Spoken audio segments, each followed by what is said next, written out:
Caulfield, the Heath. This racetrack just oozes history. They say the Heath got its nickname because it was just that, a snake-infested swamp full of dense, thick heath and sand hills. That was until 1859 when a local publican named John Haywood left his indelible mark. Together with a few of his mates from the Melbourne Hunt Club, they began the conversion of what was then a parcel of useless land into a racecourse, which now boasts as much history as Flemington and Randwick combined. Haywood and his Hunt Club cronies had witnessed only a handful of meetings on their sand track when the first Melbourne Cup was run across town at Flemington in 1861. So they had to do some mighty quick thinking. Haywood and his cronies learnt that a couple of Caulfield City's erstwhile ratepayers had been lobbying the government to have their track turned into a cemetery. So they hurriedly arranged a race meeting on a day's notice. And thankfully it was a roaring success. And the cemetery plot was buried once and forever. Not that there hasn't been a dead or two sent round this would-be cemetery during the 140 years of racing at the Heath.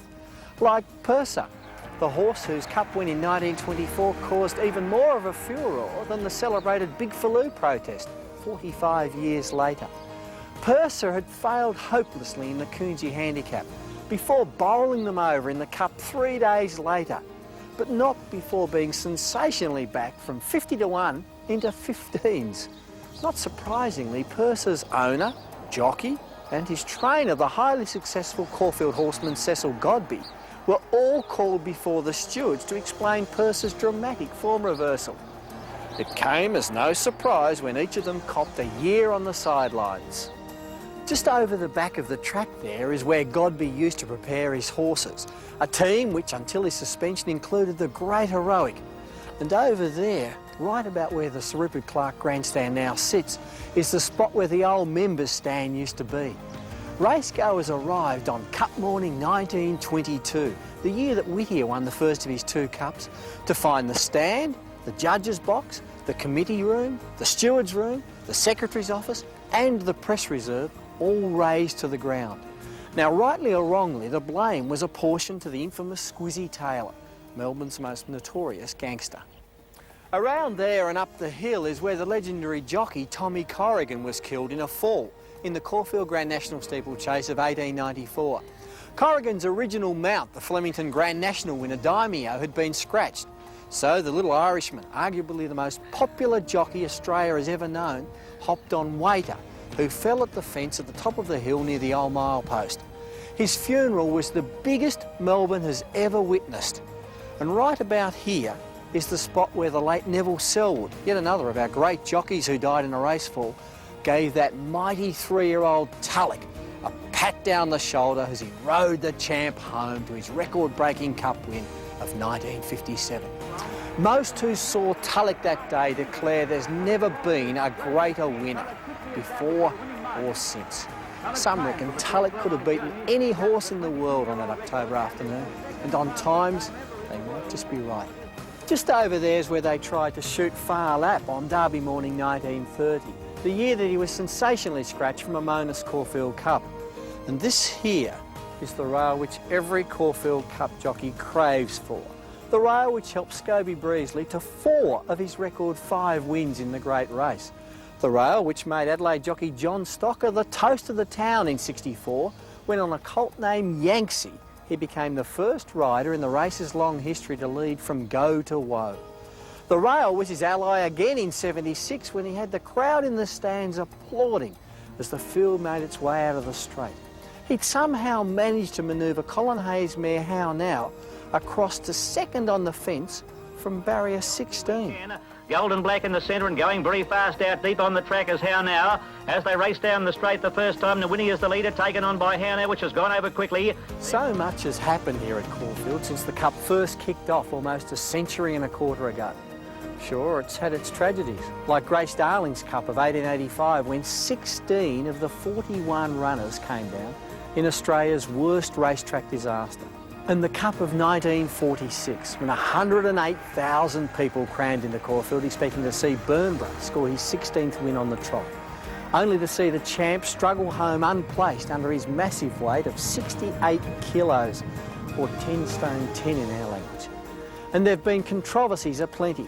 None more discussed than Big Fuloo's Cup win on protest in '69, or Tim Swiveller, the horse who was disqualified after being first past the post in the Cup of 1893. But for every one of the race's tragedies, there's been a triumph. For every controversy, a champion. And among all the trials and tribulations, one common thread has emerged. Only the best horses win the Caulfield Cup. This, then, is the story of Australia's premier 2400 metre race, the Caulfield Cup, the cup full of champions. Racing, flipping through its head in the air, lost a length over on the inside, Cavobany and... They're racing a perfect dispatch in the Caulfield Cup on the inside. Lady Blintz got out well, getting away. Left to go. The Tasmanian hit the front with 50 yards to go. And Beatrice has won the cup. On the outside, Ming Dynasty's gone to the front in the Caulfield Cup. It's Ming Dynasty in front, close to Homer, and Ming Dynasty will win. Ming Dynasty first, unaware second, Celine.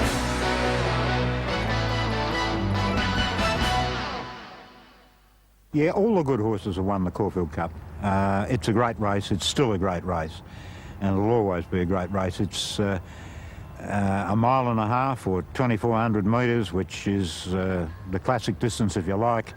It's under handicaps, so everyone's got a chance, and each year it just provokes a very special atmosphere. Yeah. People can argue that the Melbourne Cups are more, glamorous because it's the people's race, and the Cox Plate because it's the Weight for Age Championship, but the Caulfield Cup's always going to have a special place in racing in Australia because it's the traditional lead up to the Melbourne Cup, and in its own right it's a great race. It's worth a lot of money, and great horses have won it.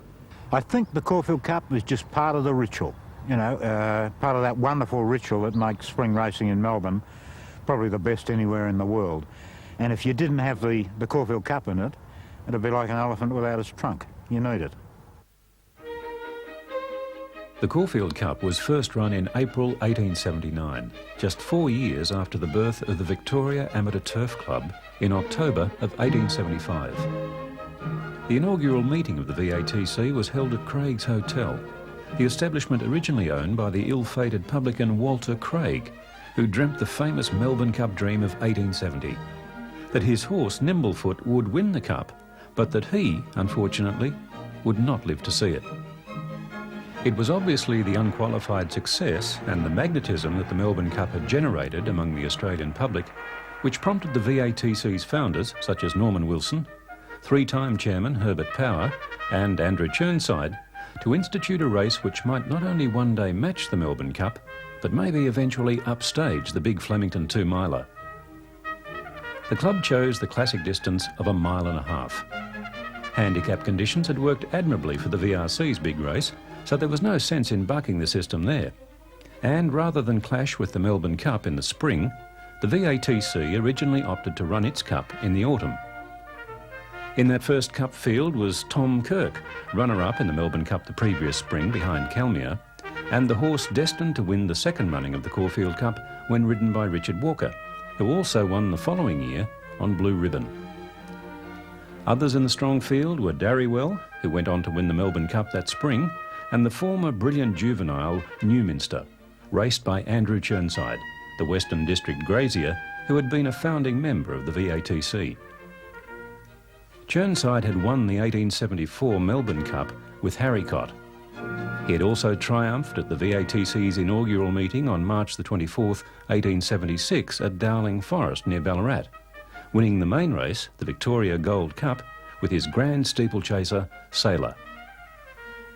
Racing in the Chirnside's now famous colours of blue jacket and black cap, Australia's first officially registered racing silks, Newminster's backers thought they'd done their money cold when he missed the start and settled last. A checkered run did nothing to enthuse his supporters, but within the shadows of the post, Newminster dived through to beat Levant by a neck. Manfred, who won the 1926 Caulfield Cup in a canter, was one of the true champions of the Australian turf. But unlike most of the greats, Manfred is remembered not for his tally of wins or his superior strike rate, but rather for the bizarre manner in which he conducted himself. Tales abound of Manfred's amazing deeds on the racetrack. how he thrilled the crowds in the roaring 20s with his temperamental antics, his breathtaking speed, his whirlwind finishes. 58,000 people flocked to the Heath to see the temperamental champion run in the Caulfield Cup of 1926. The unpredictable stallion was on his very best behaviour behind the barrier strands. With the outstanding veteran Bobby Lewis in the saddle, Manfred jumped cleanly and charged off on terms with his 22 rivals.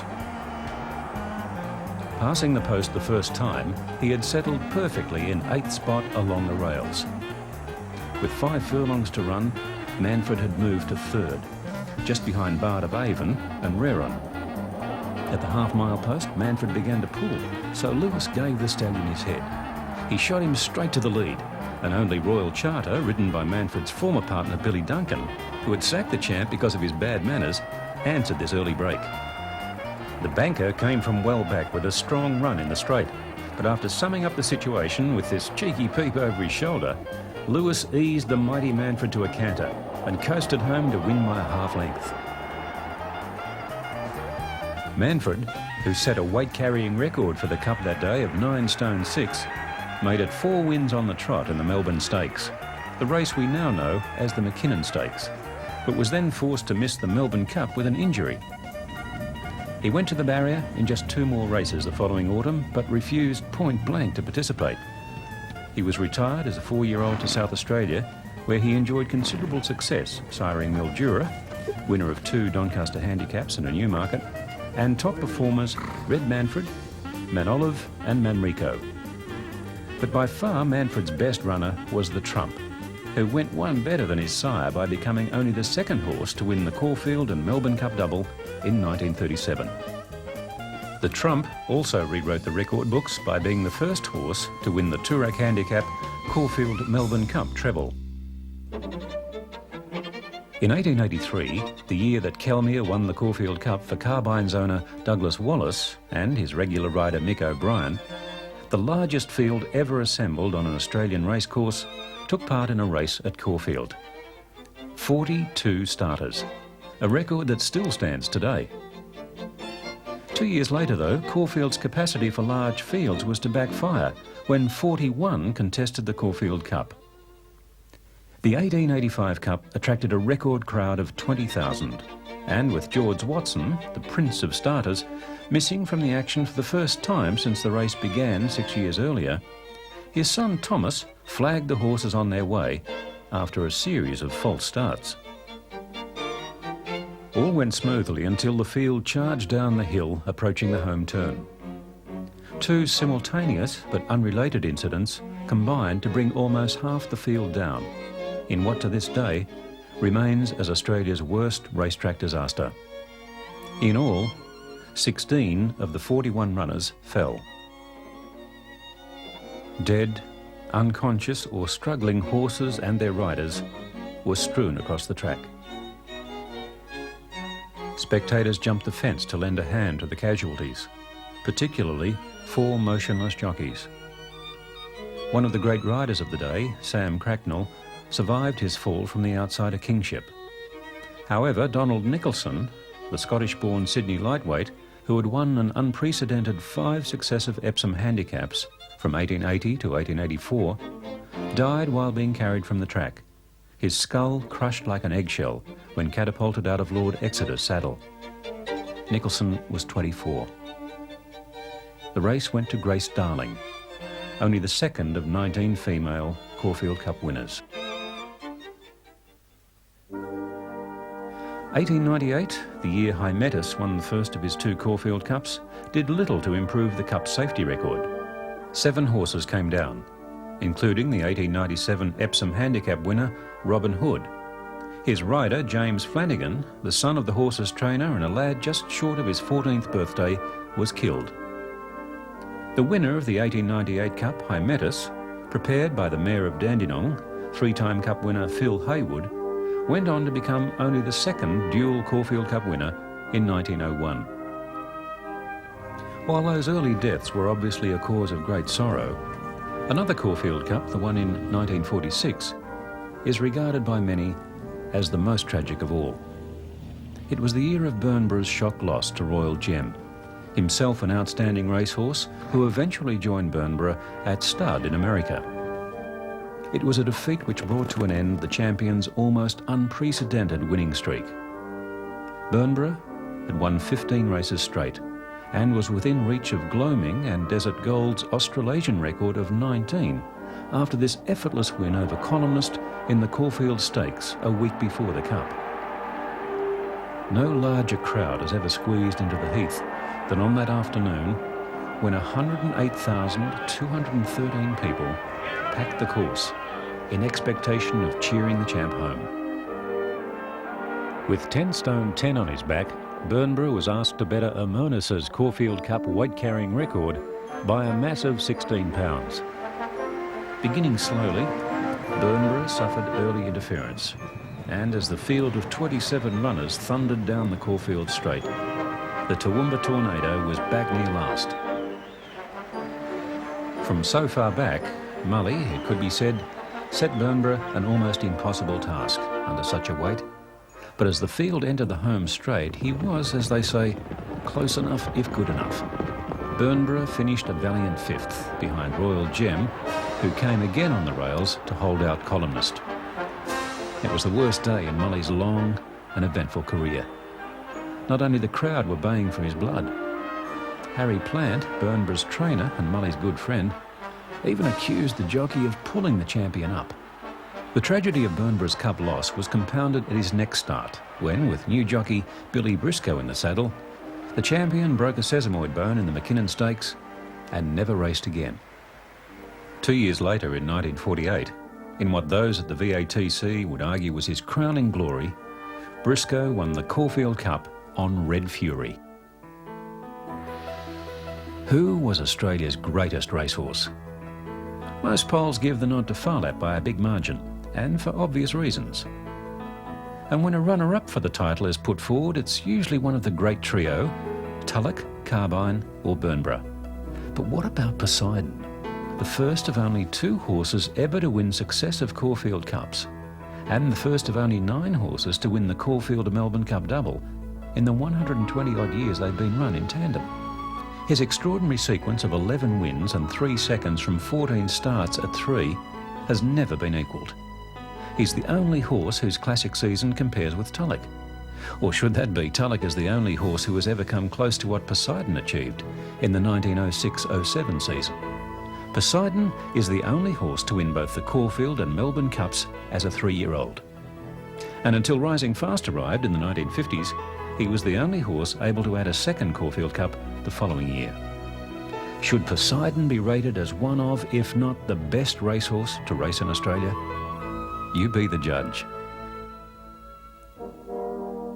Although the experts regard the Caulfield Cup as an easier race for 3-year-olds than the Melbourne Cup, it has in fact been a devilishly hard race for youngsters to win, a fact reflected by the superior quality of the elite list of 15 horses in their classic year who have proven equal to the task. The first horse good enough to win the Caulfield Cup at 3 was Little Jack in 1882. The biggest winner of that Cup carnival was Joe Thompson, the bookie dubbed the King of the Ring, who wisely took heed of a clairvoyant's prediction that Little Jack would win the Cup. Not once did Thompson pencil the horse's name. Another of the 19th century's Leviathan bookmakers, Humphrey Oxenham, was the owner of the second 3-year-old to win the Cup, Waterfall, in 1895. The 1897 Caulfield Cup was the middle leg of the spring treble, first completed by the great Amberite, the second of the Cup's truly great winners. Amberite was an Australian-bred son of arguably the greatest entire ever to race in Australasia, Carbine. Sydney's greatest 19th century trainer, Tom Payton, was the man responsible for the next 3-year-old to win the Cup, the well-bred Dewey, in 1899. The 1903 Caulfield Cup went to Sweet Nell, the only filly ever to win the race, and one of the greats of her age and sex to that time. Named after one of Australia's darlings of the stage, actress Nellie Stewart, and the lead role she played in the hit play of the time, Sweet Nell of Old Drury, the filly was selected and prepared for Sir Rupert Clarke, father of the VATC's long-serving chairman of the same name, by the great horseman James Scobby. Poseidon won in 1906 and again the following year, and is the only 3-year-old Cup winner to rival the mighty Tulic. But his story has already been told, as will the next colt to win the Cup, Bronzetti, in 1917.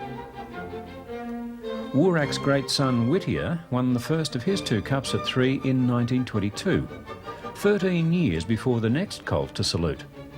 But like the 3-year-olds, which both preceded and followed him, the pint-sized pony Pal Fresco, who bungled the start but still won the Cup of 1935 in record time, was a class act. That colt on the outside is Pal Fresco, and as they leaped from the barrier, he side on, lifted the post, lost away with the except Fresco's dent appears hopeless, as tearaways in Spartan, Carnarvon, Feldspar and Burlesque set the hottest early pace ever known in this famous mile-and-a-half race. As they thunder along the straight, they're going at a 47.5-second clip for the first half mile, and half the field is already feeling the strain of this tremendous pressure. Pal Fresco, game little colt, the pony of the field, is now 4th last, with his West Australian rider Percival cool and confident, in the knowledge that his mount has an amazing burst of speed, all coiled up for release. Pal Fresco, with Percival taking advantage of every possible opening, is threading his way through the bunch. But at the turn comes the big thrill. Little Pal Fresco comes round the outside like a streak of lightning. Those white bandaged forelegs twinkle as Pal Fresco hurls himself into the lead and goes away with a magnificent burst. The field, led by Charles Fox, Hotshot, Sarchery, Marabou, Journal and Feldspar, vainly endeavour to bring him back, but Pal Fresco is still full of running. And though Hotshot gamely finishes on, Pal Fresco bolts past the post a length and a half ahead of Hotshot, with Marabou 3rd, Sarchery ahead away 4th. This 20-to-1 chance has shattered the Australasian record, running a mile-and-a-half in 2 minutes, 27 3/4 seconds. The true measure of the colt's ability was the fact that his time stood until the next 3-year-old Cup winner triumphed 22 years later. And that was none other than the immortal Tulic, who left him standing in 1957. The next year, another colt, Sir Blink, won the Cup, giving long-serving Caulfield trainer Jack Godby, a nephew of 3-time Cup winner Cecil Godby, his greatest moment in the sport. Sir Blink, the baldy-faced runner tackling the leaders out wide, came from near last to beat Pandy's son. The colt was ridden the perfect race by 20-year-old apprentice Alan Yeomans. From nowhere, but the leader is Sir Blink, Pandy's son, coming at it on the outside, followed by Humber Hawk and Lord Gavin. But little Sir Blink is the leader with 100 yards to go, and Sir Blink has the Caulfield Cup won. Sir Blink first, Pandy's son second, 3rd Humber Hawk, followed by Lord Gavin. The winner of the 1961 Caulfield Cup was the controversial colt Summer Fair. Replacing the colt's regular partner Tommy Hill in the saddle was Billy Smith. Unable to get down to Summer Fair's weight, Hill took the ride on the 1960 Sydney Cup winner Sharply. Summer Fair in the run of the post will win the Caulfield Cup. Summer Fair first, second in the race, Lord Fury, 3rd Dorlagiri. Yangi, the first horse in the race's 75-year history to lead throughout, was the Cup winner of 1964. Rated perfectly by 19-year-old John Stocker, who nursed the colt until rounding the home turn, Yangi scraped home in a driving finish by a head over Royal Sovereign, the Triple Derby winner, who was ridden by another young up-and-comer, Harry White. From Contempla drifting off the track, Royal Setter, Royal Sovereign spearing through on the setter, and wider out is Red William and LKL from a long way back, and then Gold Chick, Yangi in front, Contempla's gone, the danger is Royal Sovereign and Yangi settle down to fight it out, Yangi on the inside, they hit the line, give it to Yangi ahead to Royal Sovereign, a length away, 3rd is LKL. And it was White who, 8 years later in 1972, was to partner the next great 3-year-old Caulfield Cup winner, Soar. White, whose father Harry had won the first of the 2 divided Caulfield Cups in 1943 on St Warden, knew from the very first time he rode the colt that Soar was something pretty special. We went to Caulfield and we duly won the race by 3 from memory now. Could have been, the margin might have been even further.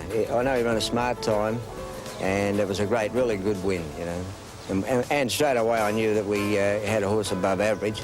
And Ken Hilton asked me what I thought of his, could he make up to a Guineas horse? And I said, yeah, no worries.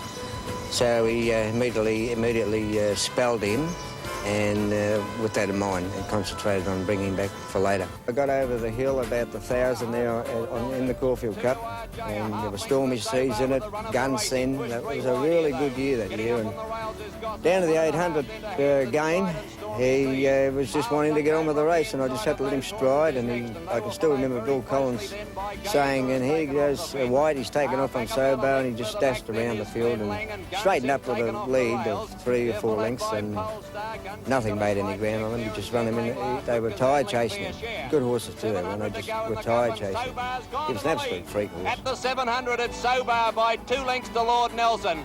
Third, Stormy Seas, dropping out Scotch and Dry. They're followed by Hampton's Pride. Guns in coming around them hard. Gay Icarus in trouble and Grand Scale. But with 500 to go, Sobar looked to be coasting. 2 lengths now to Sheriff. They're followed by Grand Scale, Guns in, Hampton's Pride, Stormy Seas. Into the straight, the 3-year-olds 3 lengths in front, Sobar. From Sheriff, Stormy Seas the challenger now. Sheriff's gone from Guns in. Then Grand Scale at the 200. Sobar a length and a half clear. Stormy Seas and Guns in trying, but the 3-year-old's too good. He mightn't be a Tulic, but he's not far short of it. And Sobar's won by 2 lengths. The only Caulfield Cup winner to better Sobar's time in the last 25 years is Paris Lane, who ran a metric record of 2:26.5 in 1994. The only 3-year-old successful in the Caulfield Cup since Sobar was Mighty Kingdom in 1979, the last of the legendary T.J. Smith's 4 Cup winners. And to find out about Mighty Kingdom's chances, let's cross to Brian Martin in the mounting yard. Champion Sydney jockey Malcolm Johnson takes the ride of 47 kilos of Mighty Kingdom. It must have been a tough week for you, Malcolm, to make that weight. Well, Brian, it has been a pretty tough week, but fortunately enough, I had enough notice, and I've lost about 8 pounds since Tuesday, sticking to a very good diet and having a good sweat yesterday. Magnificent win last Saturday on Mighty Kingdom. Can he do it today? Well, I certainly think he's going to be the one to beat. He won very, very well Caulfield Stakes last Saturday. Although it was weight for age, a lot of those horses meet him on much better terms today. But still, he's going to be a horse that races very close to the lead with 47 on his back. If he can run the journey, he's going to take a lot of running down. And what a good judge Johnson was. By Sunstone running on, and so is Worry Symbol halfway down the running, and Mighty Kingdom well out in front. Kingston Town down the outside, followed by Worry Symbol, and further out to Sunstone, but it's Mighty Kingdom well clear, close to home. He's got the cup one, Mighty Kingdom. He comes away to win it well, and Mighty Kingdom goes to the line to beat Worry Symbol. Sunstone third, then Kingston Town. Smith, who has won more than 280 races at Group 1 level, is without peer as the greatest accumulator of big race wins in the history of Australian racing. And the Caulfield Cup has been the highlight in the brilliant careers of 2 of the best horses he has been associated with. Red Craze, the outstanding winner of the race in 1956, and Tulic, who won the race the very next year. Smith's last 2 cups were also achieved in successive years. In 1978, he won the race with the giant grey gelding Taxan in what many racegoers rate as the most deceptive cup finish on record. And Taxan takes the lead for Ming Dynasty. Father's Day is there. R1 is coming home strongly down the outside, followed by Crepalox. Taxan is being tackled by R1 halfway down the running. Taxan into the whip, R1 on the outside, coming out there locked together. Taxan on the inside, R1 the outer. They're having a ding-dong duel. R1 Taxan as they go to the line, and I think R1 may have just beaten Taxan. It's very tight. R1 from Taxan, third will be Father's Day. Ron Quinton on R1 looks confident that he's won. Taxan and R1 have staged a tremendous battle over the final 200 metres with a rank outside of Father's Day, a great run in third place. The favourite so-called has finished well down the track, and other well-backed candidates Lefroy and Lloyd Boy were disappointed. All eyes are on the semaphore board. The judge, Mr. Ken Sturt, is closely examining the print. Taxan on the inside has got it. Taxan has beaten R1. Well, I'm sure most people on the course thought that R1 had won. Number 14, Taxan is the winner. Number 17, R1 is second. Tulic, the horse Tommy Smith still regards as the best he has trained or seen, is arguably the greatest Caulfield Cup winner. He is to the Caulfield Cup what Farlap is to the Melbourne Cup.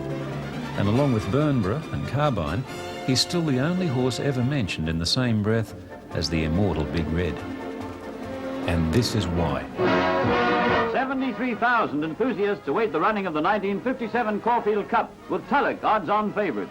It's hard to select a favourite in the Fashion Stakes, with the gentler sex resplendent in their spring finery. Top weight Sailor's Guide heads the parade. There's Sir William, number 3. Arthur Ward rides Sandara, and Neville Selwood's on the wonder 3-year-old Tulic, number 10. The prize of over 12,000 attracts a field of 17. Tulic from the wide-out position begins brilliantly. Sailor's Guide from the inside also gets away well with Shadow Play, Sandara, and Top Fred going towards the lead. Tulic, still on the outside of the field, is gradually eased over towards the rails, as Selwood with the black cap is content to stay well behind the pacemakers. Near the post for the first time, Sandarine leads from Sailor's Guide, Shadow Play, and Top Fred, number 11. Tulic is now on the rails and well positioned.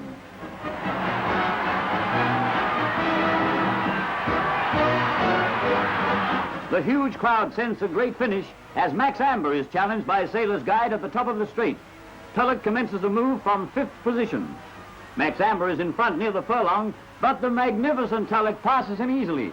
With a glorious burst of speed, Tulic quickly establishes a winning margin.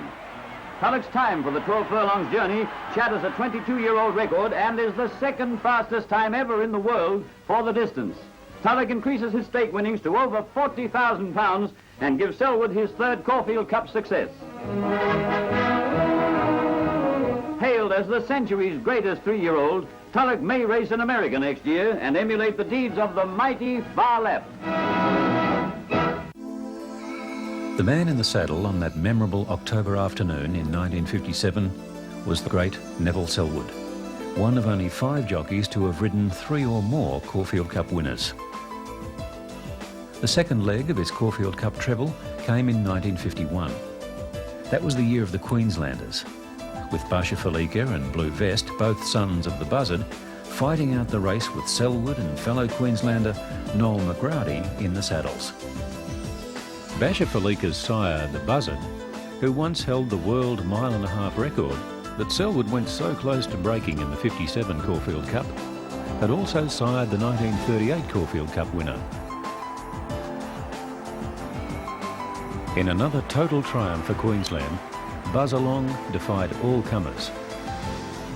13 years later, Basha Falika, with Selwood up, got into the Cup with 7.13, about a stone under the scale, despite having won the QTC Derby, the St Ledger, and also at weight for age.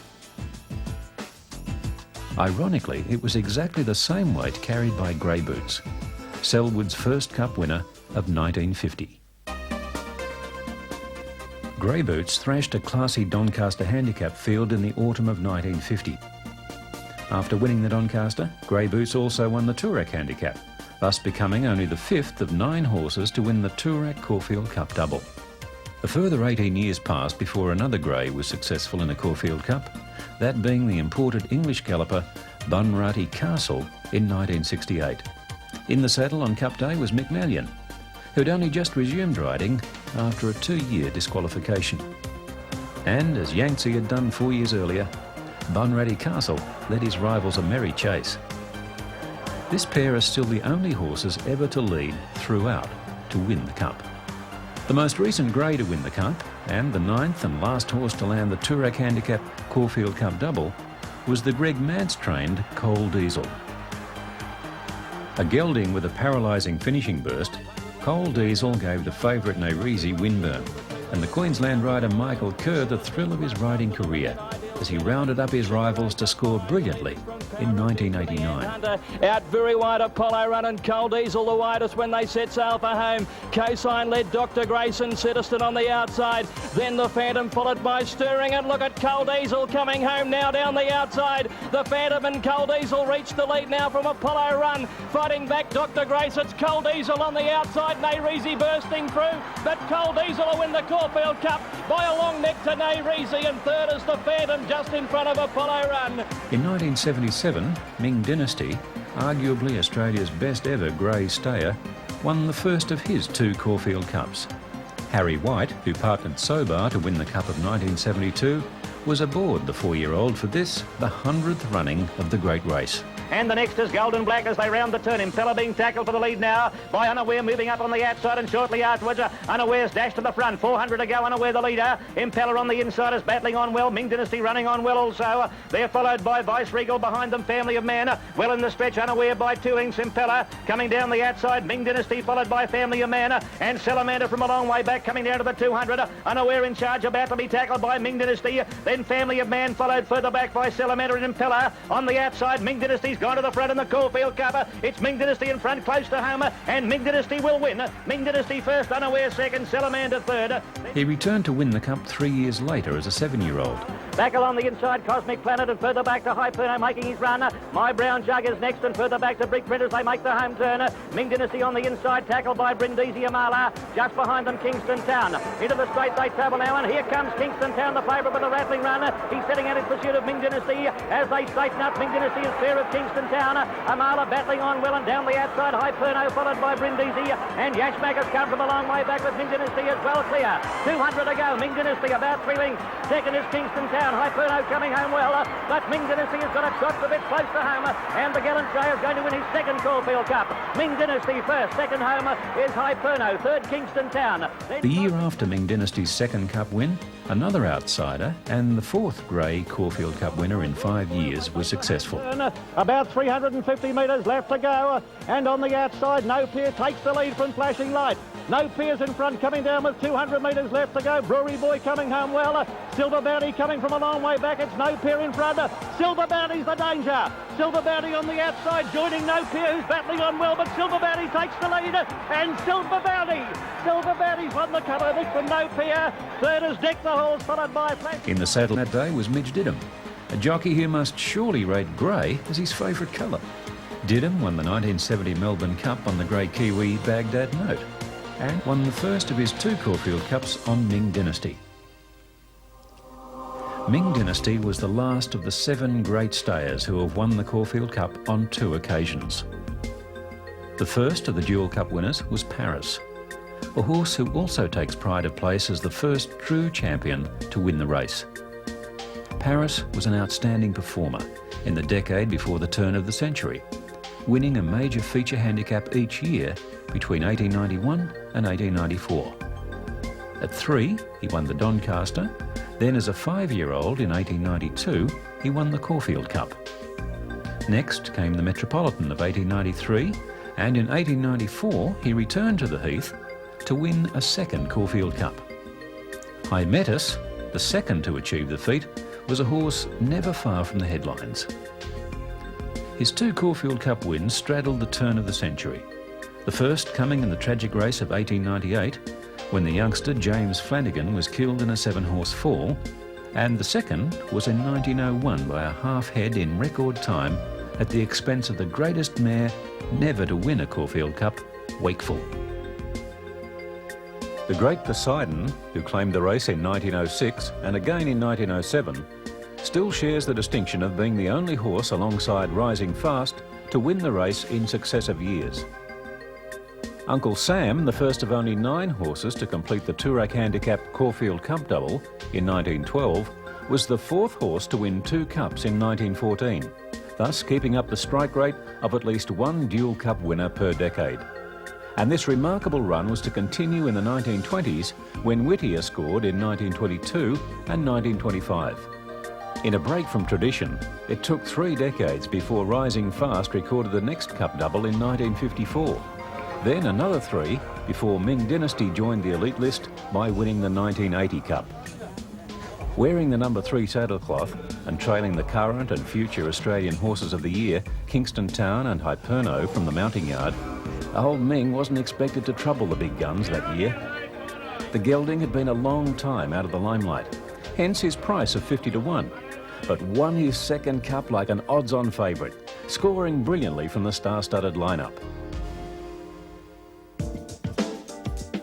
The greatest of the 7 dual Caulfield Cup winners was, without doubt, the champion New Zealander, Rising Fast. In the spring of 1954, Rising Fast cut a sway through the big spring races like no horse before him, not even the immortal Farland. Rising Fast took out the Fian, Turnbull and Caulfield Stakes, as well as the Caulfield Cup Cox Plate, McKinnon and Melbourne Cup. In 1955, Rising Fast's owner, Lester Spring, chose Fred Hoysted, who had just won the 13th of his 17 Melbourne Trainers Premierships, to perform the onerous task of winning a second Cup double with the champion. Father Hoysted, as he was affectionately known, was on a hiding to nothing, but gladly took up Spring's offer. Hoysted's son Bob, himself a Caulfield Cup winning trainer in 1990, with the underrated stayer Citizen, was Rising Fast's personal attendant. Rising Fast, we'd had him for a little while, and he'd had minor problems with a leg when he ran in the Sydney Cup. He came back and had a long spell, came back and was fairly overweight. My father had a belief that the horse didn't want a lot of hard galloping, and he'd been told this on good authority. But my brother Bon and I decided that we had to do something desperate with him, and so I started leading him off a pony for a good 3 mile every morning, and then Bill Williamson would get on his back, and strong pace work and galloping. And when he went out in the Herbert Power Handicap that year, he was pretty well spot on, and he won it quite easily. He ran on the Wednesday then in the Caulfield Stakes and was most unluckily beaten by Prince Courtauld, a top weight for age horse.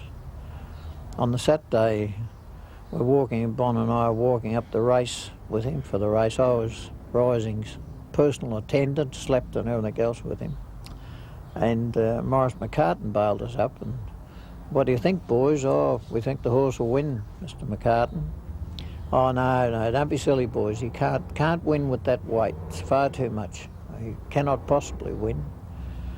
So Bon and I just eased back a little on our bets, much to our chagrin when the horse won so easily.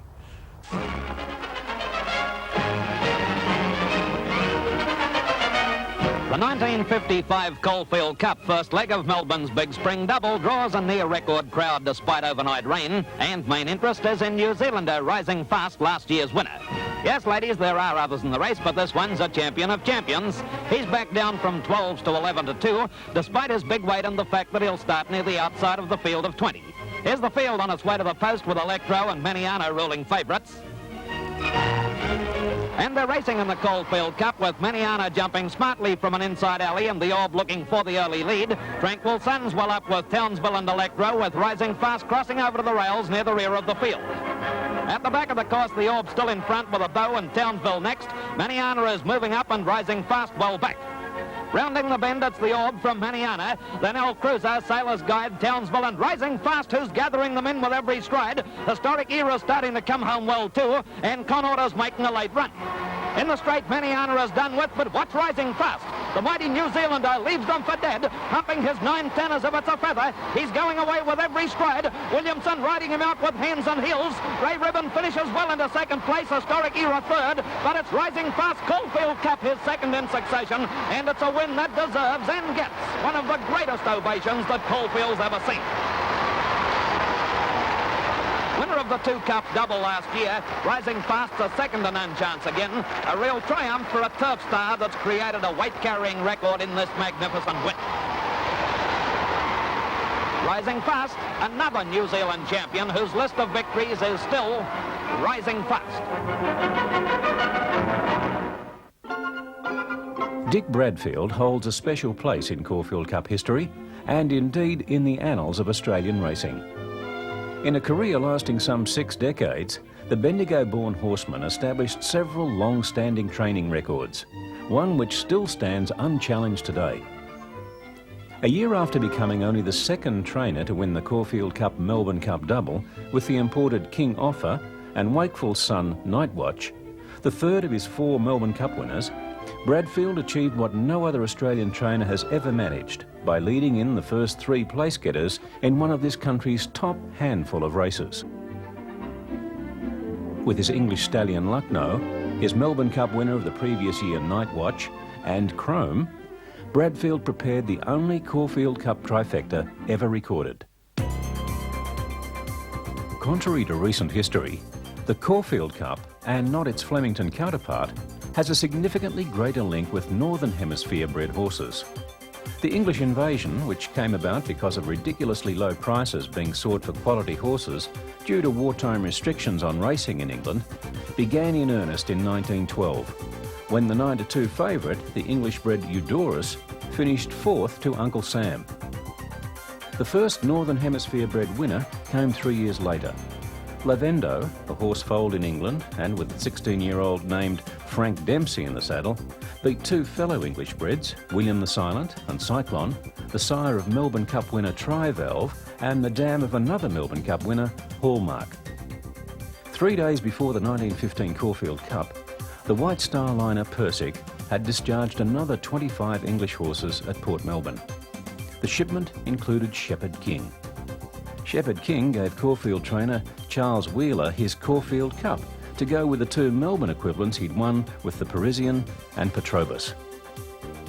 In 1931, the luck of the Irish certainly was with the Irish-bred Dennis Boy. Owned by Robert Wallace, an Irishman who made a fortune from mining in Western Australia, Dennis Boy was ridden by Andy Knox, a jockey whose luck was also in 3 years later, when he won the Cup on Journal.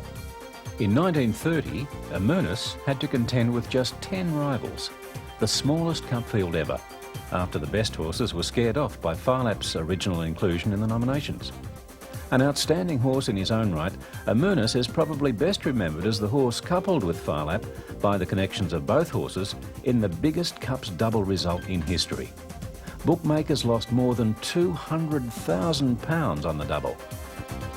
Ron Hutchinson was the man behind the purchase of 1968 Caulfield Cup winner Bunratty Castle. Bunratty Castle was owned by the Duke and Duchess of Norfolk, you see, and he showed a lot of promise as a 2-year-old, and I thought he was, was sort of the type of horse that would suit Australian racing, and I suggested to a couple of my old friends, Alfred Oldfield, Snowy Oldfield, that was he was a committee member of the VRC, and another friend, Gordon Skews, who was a very good friend of mine. So I suggested to them, they should buy this horse because I thought he would be a potential horse that could win the Caulfield Cup. And as a matter of fact, I remember being with Gordon at Joe Mulcahy's hotel at Caulfield, and I said to them, I think Joe took a share in the horse as well, and anyway, I said to him, well, this will be a Caulfield Cup horse for you, and I'm sure that, he'll run very, very well, which he turned out, and I think Mickey Mallion got a hold of him and rode him, and he won the Caulfield Cup. Hutchinson, whose best finish in a Caulfield Cup as a jockey was a close second on Raidenbird to his idol Scobby Brazley on St Fairy in 1945, was also responsible for another Caulfield Cup winner more than a quarter of a century on. Hutchinson's son Peter went one better than his famous father by winning the Cup of '93 for David Hayes on Sheikh Hamdan bin al-Rashid's American import Fra. Adams to the outside running on. Round the bend and Kiwi Golfer dash to the lead from Saracen, Fra Azuro. Our Pompey trying to get out off the pocket on the inside. Here comes the Phantom and Silkali together. Kiwi Golfer the leader. Fra's coming at it strongly. Fra race to the lead from Kiwi Golfer and then Silkali, our Pompey. Fra's in front, daring there in the line. Fra's holding on. Fra's won it. Fra from Air Seattle who flashed home wide out. Photo third between the Phantom, Silkali and our Pompey. I was so upset, or not upset, but I was so overwhelmed with the situation that I couldn't talk. I remember very, very vividly of Clem wanting to interview me, and all of a sudden I couldn't talk. Sort of a big lump come in my throat and tears come to my eyes, and I thought, well, crikey, this is so it was a big thrill for me, and I was so proud of Pete, because he gave it a great ride, and sort of everything panned out well for him. The winner of the inaugural 1922 Cox Plate, the English-bred Violoncello, took out the Caulfield Cup in the same year. Colin Hayes' only Caulfield Cup winner was How Now in 1976. And racegoers at Caulfield that day still consider themselves privileged to have been there, for they witnessed one of the great rides of all time from John Stocker. Kiwi can with Leilani, and How Now began well. Over on the rails, Battle Heights went to the fence and dropped out to the rear. At the judge the first time, and How Now's got over to be one off the fence. The leader, Nawini, and How Now's on the rails in second place. Then 2 lengths to Mansing Denise's Joy, followed by Happy Union pulling hard. Vanderham out wide on the track, and they're followed by McClare. How Now got the run, and the mare's gone up to hit the front as they turn for home. How Now has dashed to the lead by 2 lengths to McClare. Golden Black running on, Vanderham out wide, and Old Battle Heights coming along the fence. But How Now has streeted them. She's another Leilani, I think. She's raced 3 lengths in front. Vanderham now coming hard. Stalker riding for dear life. Battle Heights getting up on the fence, but How Now's won the cup by a length to Battle Heights. A length away third, Vanderham from Merclair, and then came Golden Black. Yeah, it's hard to forget How Now in 1976, and the reason it's hard to forget is because something happened that day I've never seen on a racecourse before. How Now had drawn out very wide, and all the talk before the race was, would Johnny Stalker be able to get her over into a decent position before they went out of the straight? Well, he not only got her over, but my memory is he had her over running, I think, up second and one off the fence at the winning post. And as she went past it, the crowd just burst into applause. About a lap to go.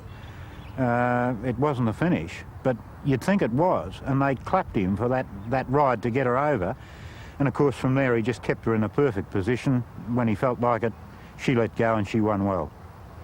There have been many great Caulfield Cup rides down through the years, and while it's impossible to relive them all, one that must be reviewed is Mick Dittman's ride of a lifetime on the underrated Tasmanian stayer Citizen in 1990. Mick never left the rails until he had to, and if it had been another jockey, as you saw him coming to the turn there on the inside, you would have said, how's he going to get out of there? And yet watching Mick, you just knew he was going to get out. And when Mick decided he was going to get out, he came out. He had the race won in a couple of strides. He just sent the horse on, gave him a couple of cracks with the whip, and went straight to the post. If you were going to show jockeys a film of a great big race ride, I reckon that'd be the film. Citizen being niggled at on the inside of Waterboatman Savage Toss. Then Solar Circle the rails, just a dancer still well back from Terrific and Chalea. They've gone past the 800-metre mark now. Donegal Miss just in front, coming down the side from Mickey's Town. Ricochet, Rosietta's Bite, the hard runners there third.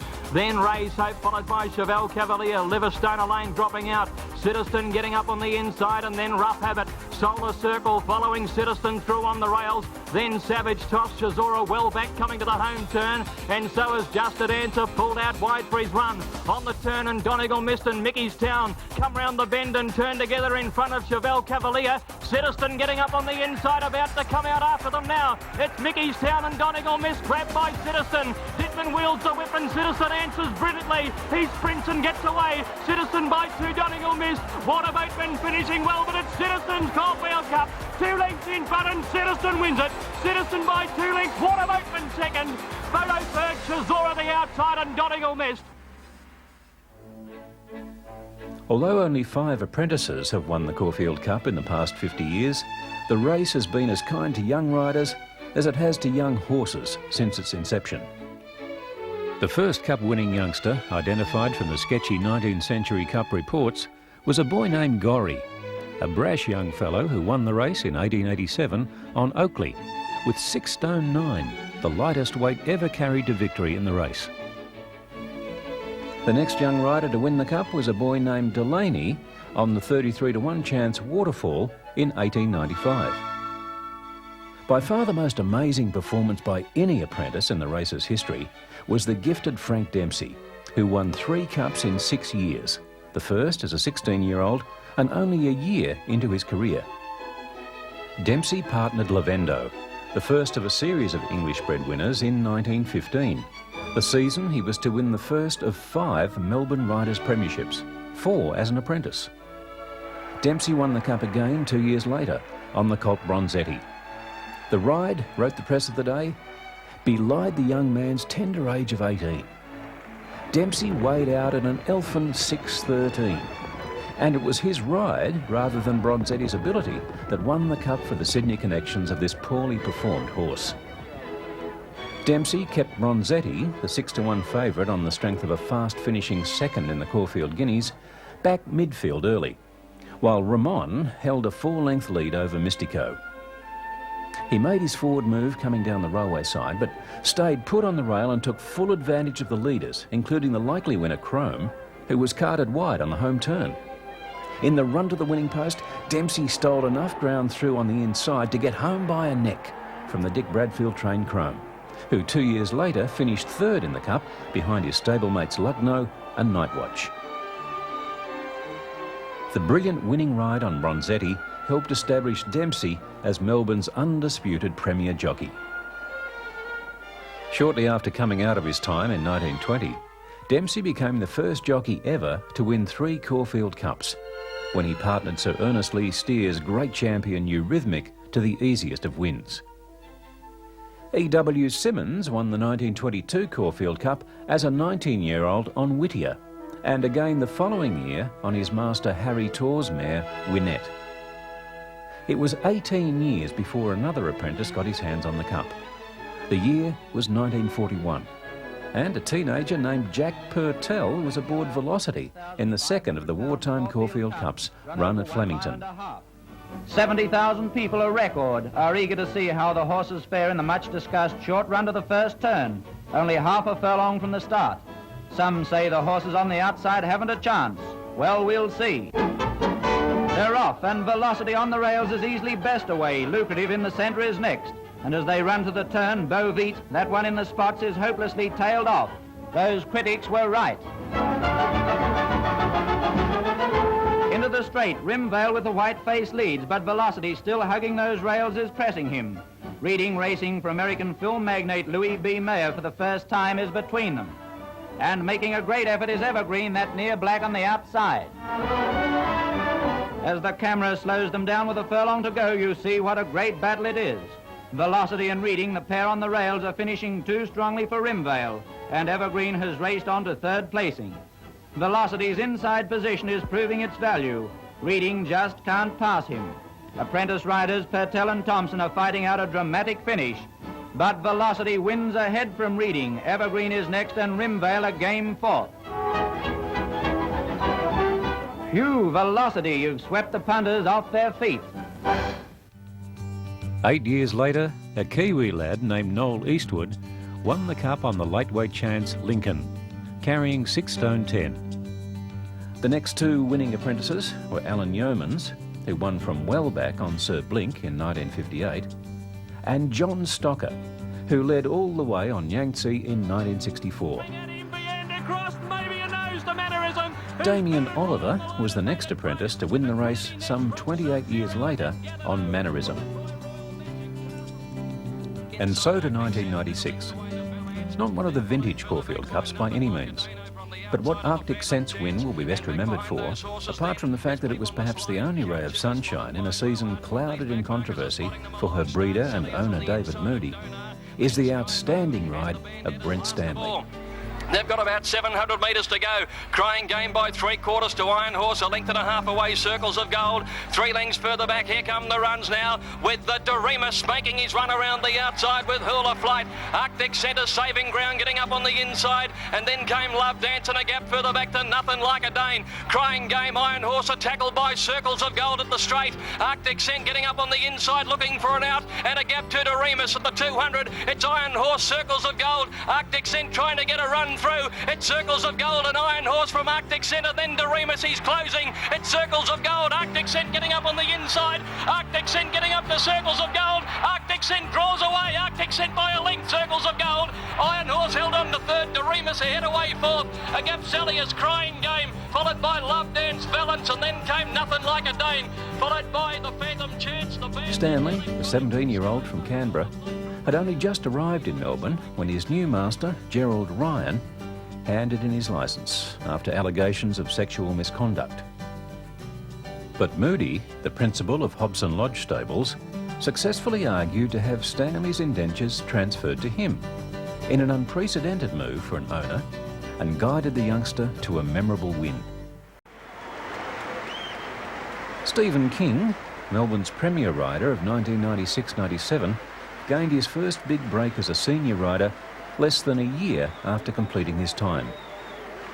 King's Caulfield Cup came courtesy of a mare who blossomed from a moderate stakes performer in New Zealand into the dominant racehorse of the spring of 1991, under the care of Bart Cummings. Her name, of course, was Let's Elope, and she is arguably the greatest mare to win a Caulfield Cup, or for that matter, set foot on an Australian racetrack. Prince Salieri first for home from Ivory Way, Dr. Grace in the centre, then Lord Revenant, Mantelpiece and Royal Creation from Let's Elope. Ivory Way in front, Dr. Grace coming at it, Royal Creation looking for the way clear, and wider out is Lord Revenant, Prince Salieri, but Ivory Way still in front of Royal Creation. Let's Elope down the outside, Royal Creation and Ivory Way from Let's Elope. It's Royal Creation, Ivory Way and Let's Elope. They hit the line photo. Let's Elope on the outside, perhaps. Let's Elope, I think, is probably the greatest staying mare in the history of the Australian turf. I watched her win the Caulfield Cup, funnily enough, with Bart. And Bart decided to call the race. He had 3 runners in it. I don't know if he's got a big future as a race caller, because all he ever called were his own horses.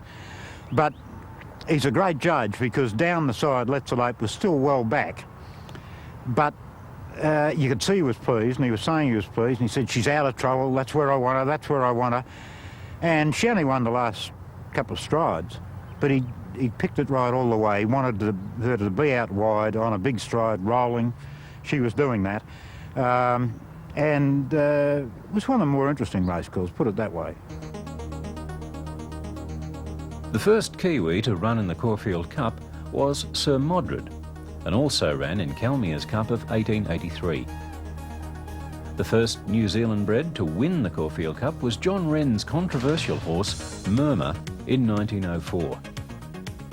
But Murmur never raced in New Zealand, and before joining the Melbourne stable of Frank Musgrave, did all his early racing in Tasmania. The next, 4 years later, was Maranui, although this rather ordinarily performed horse was trained in Sydney by Victorian-born horseman Dan O'Brien, the man who first brought the great carbine to Australia. Maranui was ridden by the great international jockey Bill McLaughlin, the first Australian to ride for the royal family. The honour of being the first New Zealand performer to win the Caulfield Cup belongs, ironically, to a horse named Aborigine. And this son of Herbert Power's outstanding galloper Merriwee also has the distinction of being involved in the only dead heat in a Caulfield Cup. Rounding the turn into the straight, a dozen or more of the 28 runners were winning chances. And in the Cup's tightest finish, Aborigine crossed the line on terms with Blue Book, only a neck clear of Herbert Power's Pendle. Bo Leave, winner of the 1940 Caulfield Cup, the first of 4 held at Flemington during World War II, was one of the greats of his time. Foaled in 1936 from the same crop as 2 other great Kiwis, Bo Veet and High Cast, Bo Leave did all his early racing in New Zealand, where he won 11 on the trot, before Bo Veet ended his winning streak in the Great Northern Derby. Sent to Sydney trainer George Price in the winter of 1940, Bo Leave ran second in the Doomben 10,000 before winning the Doomben Cup and the Warwick, Canterbury and Chelmsford Stakes in quick succession.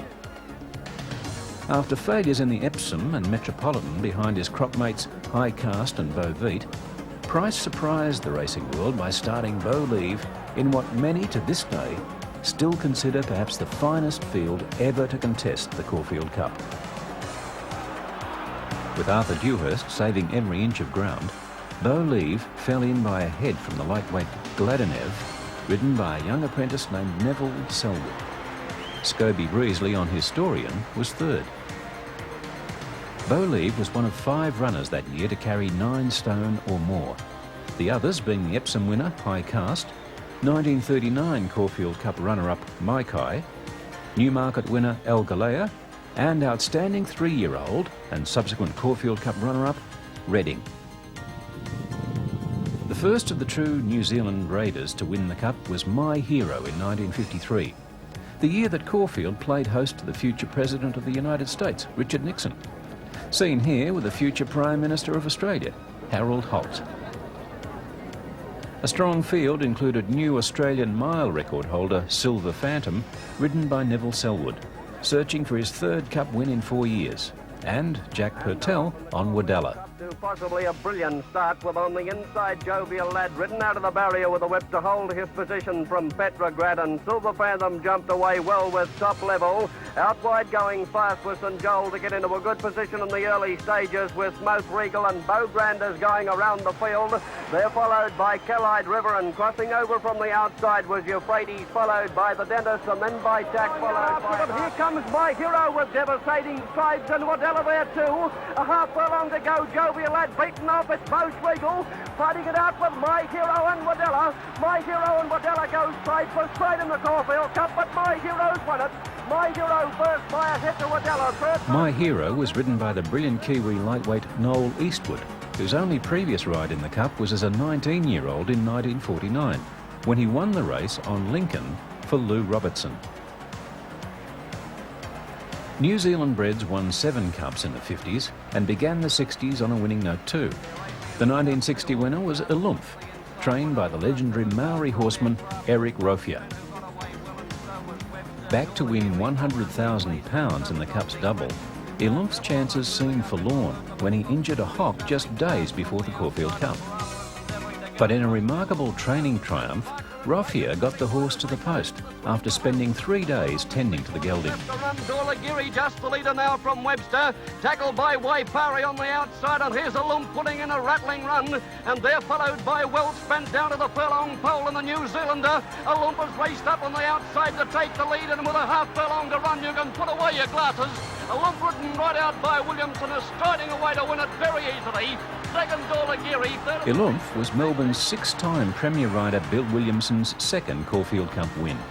He later joined Frank Bullock as the only Australians to win the world's 2 Premier mile-and-a-half races, the Caulfield Cup and the Prix de l'Arc de Triomphe, on 2 occasions. 2 years later, the Kiwis were at it again. Only this time, trainer Archie McGregor and jockey Les Coles went one better than Rofier in 1960, who failed by less than a neck to win both Cups with Elope. The horse to win the first Cup, in which TAB betting operated, was a flashy chestnut with flaxen mane and tail. His name? Even Stevens. After a deluge of 1.5 inches on race morning, Even Stevens' connections were a little worried that their well-laid plans might be about to backfire, owing to Even Stevens' well-known preference for dry ground. Their fears, however, proved unfounded. Watch closely as Gay Fuloo with Peter Bakos takes a tumble on the turn. The centre, and Even Stevens on the outside, who now went to the lead, and in the straight proper down past the Guinea stand, and Cole said, let's go, boy, there's 20 grand at the end of this. It's Even Stevens the leader, Manfred coming out of the pack a second, followed by Geong Sam, but put away your glasses, it's Even Stevens Caulfield Cup. In the run of the post, Even Stevens will trot in and wins 20 grand, and the gold-drinking vessel worth 400. Second is Manfred, third, Geong Sam, fourth in is Caulfield. 11 years later, in 1973, on one of the coldest, wettest race days imaginable, a high-class mare, Swell Time, won the slowest Caulfield Cup for 24 years. The race that day was worth $114,500, making it the richest race ever staged in Australasia to that time. Swell Time was one of 6 New Zealand bred winners in the 70s, and the strike was even better the following decade. In fact, there were only 2 Caulfield Cup winners during the 80s, the Greys Ming Dynasty and Cole Diesel, not bred in New Zealand. But of those 8 Kiwi winners, only Mr Lamondi in 1986 and Lord Reims in 1987 were owned and trained in the Shaky Isles. Mr Lamondi, ridden by David Walsh, who later won the Cox Plate on Solbit, was prepared by Noel Eales. He was the second Adelaide Cup winner successful in the Caulfield Cup, and the first in the same year. Into the straight, Mr Lamondi shot clear. Talak's got out, going after him now. On the outside of them is the Filbert. Faristan starting to run on under the whip, and then came Periscope and Tristram. Mr Lamondi clear with 200 to go from Talak. They're well clear then of Faristan and Tristram, but Mr Lamondi in front with 100 to go, and he's going to win the Caulfield Cup. Mr Lamondi wins by a little over 2 lengths to Talak. While the most recent Cup's double winners, Let's Elope in 1991 and De Remus in 1995, both began their careers across the Tasman, The last Caulfield Cup winner owned and trained in New Zealand was Lord Reams, another who came to the Caulfield Cup via an Adelaide Cup victory. One of the greatest Kiwi Caulfield Cup winners was Red Craze, perhaps the only horse since Farlap to have been worthy of that oft-used nickname, Big Red. Red Craze suffered the great misfortune of being sandwiched between perhaps the two greatest Caulfield Cup winners of all time. Rising Fast, who won the two preceding Cups in 1954 and 1955, and the incomparable Tulic. Red Craze was burdened with 9.13 in the Caulfield Cup, which meant he had to better Rising Fast's weight-carrying record of the previous year by 3 pounds. But with Tommy Smith declaring the horse unbeatable, punters rallied to send the horse out as the 9-4 favourite. Big Red races clear, and look at that crazy horse going straight as a gun barrel for the line. What keeps him going with hands and heels? Red Craze's performance to win the 1956 Caulfield Cup was, without doubt, one of the finest exhibitions on any Australian racecourse. The first of 9 horses, and the only 3-year-old to win the Caulfield Melbourne Cup double in the 120-odd years they'd been run in tandem, was the great Poseidon in 1906. Probably the best way to put Poseidon's double into perspective is to note that 59 Caulfield Cups had been run and won before the next Cup double was achieved. That was in 1937, and although the Trump was by no means in the same league as Poseidon, he was almost unbeatable in the spring of that year.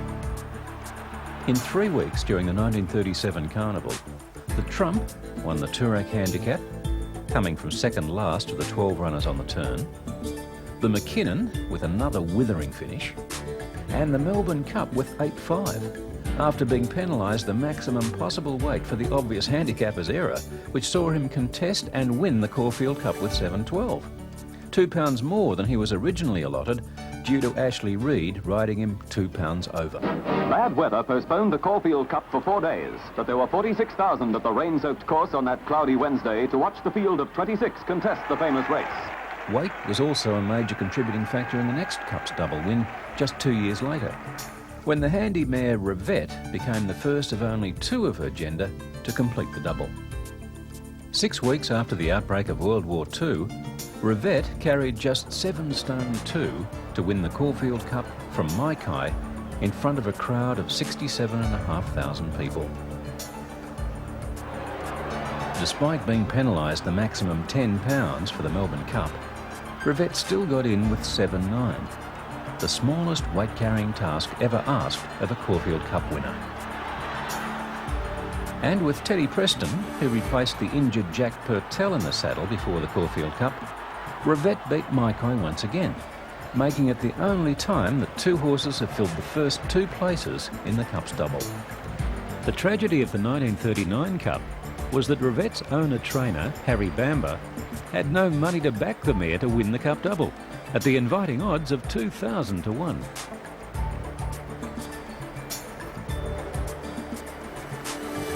Rising Fast, the 4th Cup's double winner, and arguably one of the best 3 to achieve the feat, alongside Poseidon and Let's Elope, began a trend that has continued until today. The first of the 6 successive double winners bred in New Zealand, he preceded Even Stevens in 1962, the great mare Let's Elope in 1991, the most recent horse to do the double, Dorus in 1995, and Gner Lane, the horse who had more owners than any other Caulfield Cup winner. Raced by the William Street Syndicate No. 2, comprising a group of 39 Melbourne businessmen, Gner Lane was one of the easiest Caulfield Cup winners on record, and along with his stablemate Gala Mascot, provided Caulfield trainer Jeff Murphy with almost the perfect climax to his long and successful career. Gala Mascot got up the 4th. Grosvenor's hard ridden and they were followed further back in the field. Then Birchwood dropping out of it. Veloso pulled about 15 wide.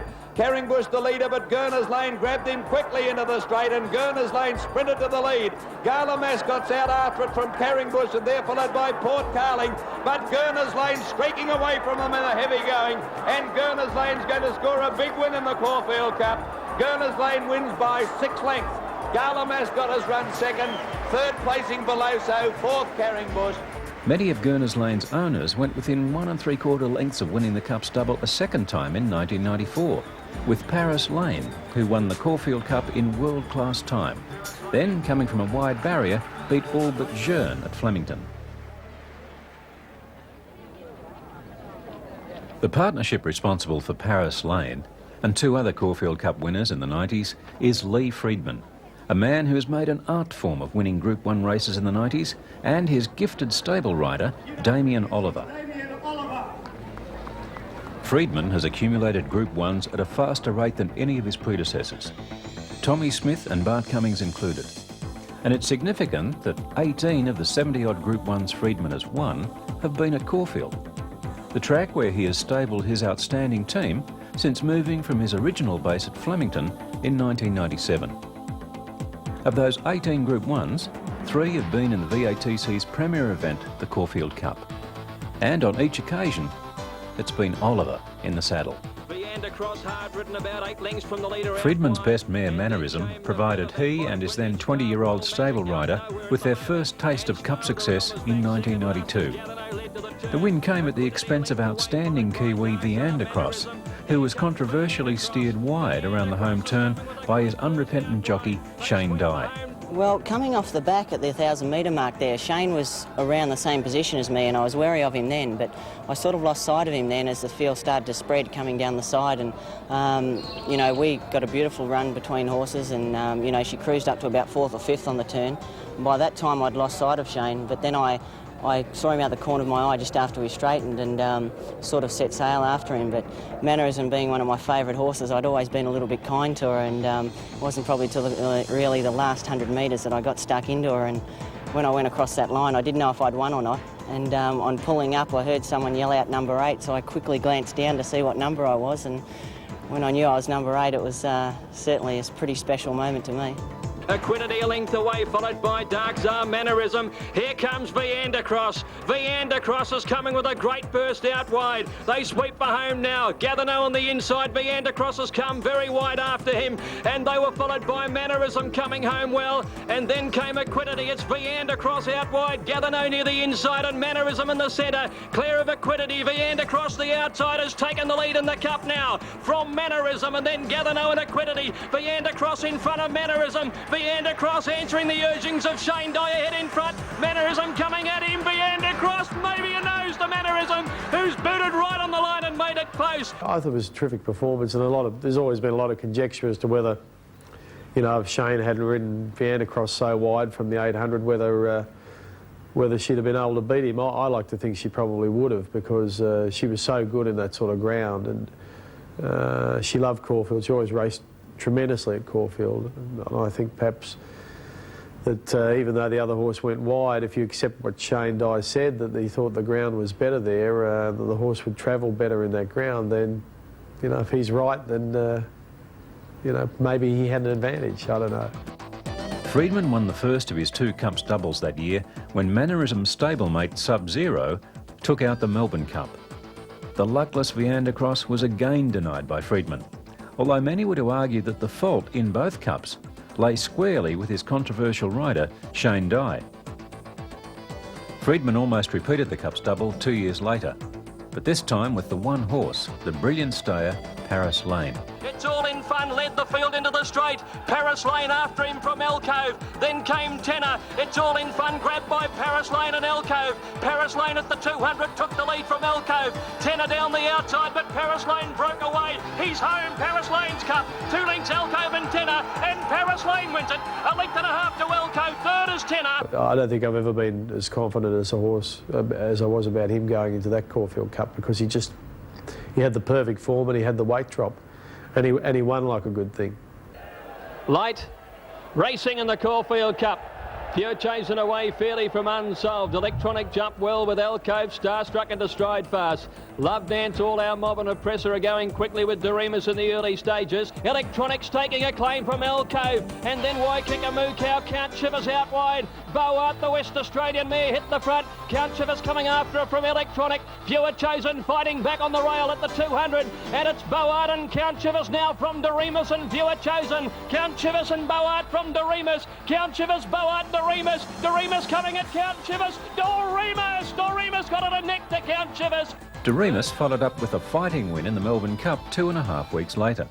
To me, you know, to win either of them is great, but to have one horse that can win both, that's the cream on the cake, because I think in the history of racing in Australia, there's only been about 8 or 9 horses do it. And that's significant. And that maintains the significance of the Caulfield Cup as a great race, I think, being part of that double.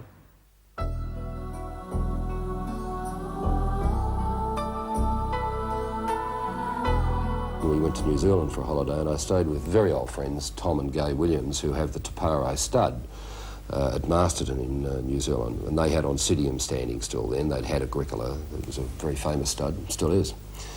And on many of our walks and drives around in the property nearby, I noticed this small, dainty black filly and asked Tom about it. He said it was owned by an old fellow named Ian McRae, who was a decent bloke, and I just liked the look of her. And I went to Mr. McRae, asked would he sell her to me, and he said no. And what most people don't know is that he then said to me that her dam had been so successful, she won about 16 races. Lay was her name. She was, as I recall, by summertime out of a mare called Sunkissed Flower, that he thought he would breed from Leilani and not race her. And I tried to buy her, and I went back another day and he wouldn't be in it. I knew Bart had his caravan tour going through New Zealand, so I rang him, caught up with him somewhere out of Auckland and asked him would he divert off and come to us and have a look at not only fillies at Tom Williams' stud, but come down and have a look at this filly. He did. He wanted to buy her straight away. We negotiated and negotiated. We couldn't, but in the end, dear old Ian McRae agreed to lease her to me, and because I had Ian Rice on a holiday with me, I brought him in on it.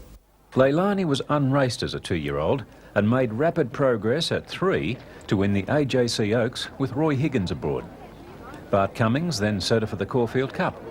Higgins couldn't make the weight. Roy Higgins apparently was talking to him, and he said, well, if he could ride the weight, that's the horse that he'd be riding in the Cup. So with that I said, well, if it's bloody good enough for Roy Higgins, it's got to be good enough for Mickey Mallion. So.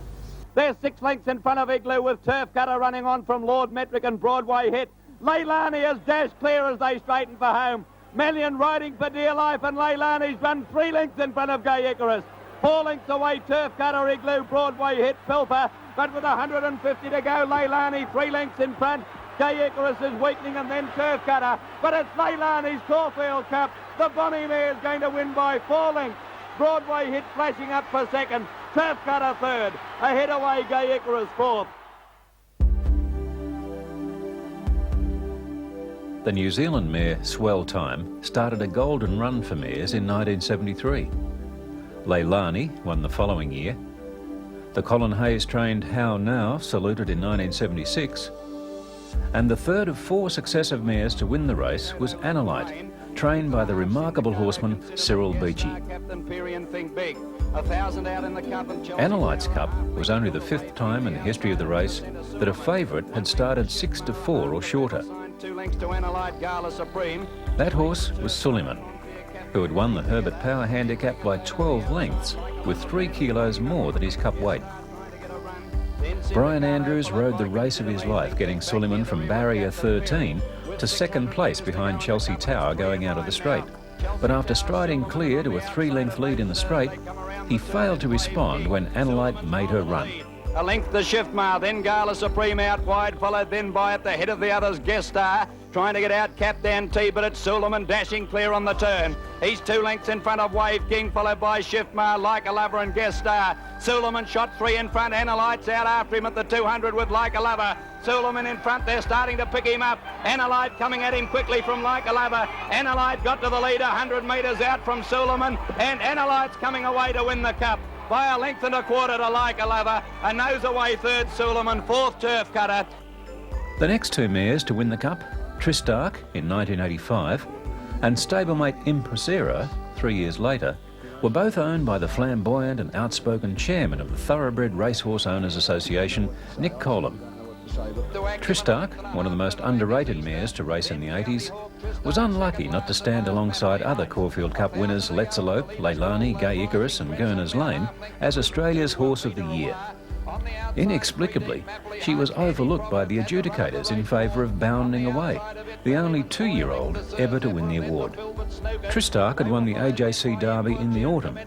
Then, in the spring of 1985, ran second in the Craze Stakes before emulating How Now, the only other horse to win the Underwood Caulfield Stakes Caulfield Cup treble. Returning to Sydney the following autumn, she won the AJC Queen Elizabeth Stakes, a most worthy winner of the first $1 million Caulfield Cup. Handy Proverb badly needing a run. Here's TriStar round the outside. Our Sophia following it into the straight. It's a great battle here. TriStar loomed up to join the leaders. Rising Prince and TriStar together now. They're followed by Lack of Reason and Our Sophia. Halfway down the straight, TriStar is the leader. The Filbert getting out late. TriStar in front from Lack of Reason and Our Sophia in the Filbert. TriStar the leader. Our Sophia grabbing it on the line, but TriStar won at a neck to Our Sophia. Lack of Reason third. TriStar had beaten her great adversary, the George Hanlin trained mare Our Sophia, by a head in 1985. The margin in 1988 was even less when Colam's mare Impressera beat another Hanlin horse, Congressman, by a short half head. Into the straight at the 300 off foul, then a length and a half Impressera, then a polo run Congressman, further back is Bocatara, it's Candide. Impressera's raced up to join off foul with 100 to go. Here comes Congressman on the outside. Impressera the leader, about a length to off foul. Congressman finishing well. Impressera in front, Congressman comes home the best. Oh, this is close. Impressera or Congressman, they've hit it in a photo, might be Impressera or foul third. Let's Elope in 1991 and Arctic Scent in 1996 complete this great tradition of Caulfield Cup winning mares. Well, almost. Perhaps the most popular mare ever to win the Cup was Tranquil Star, the only mare to win the Caulfield Cup Cox Plate double. Tranquil Star, the idol of the wartime race crowds of the 40s, was also the horse who helped create the Caulfield Cup's greatest legend, Arthur Scobby Brazley.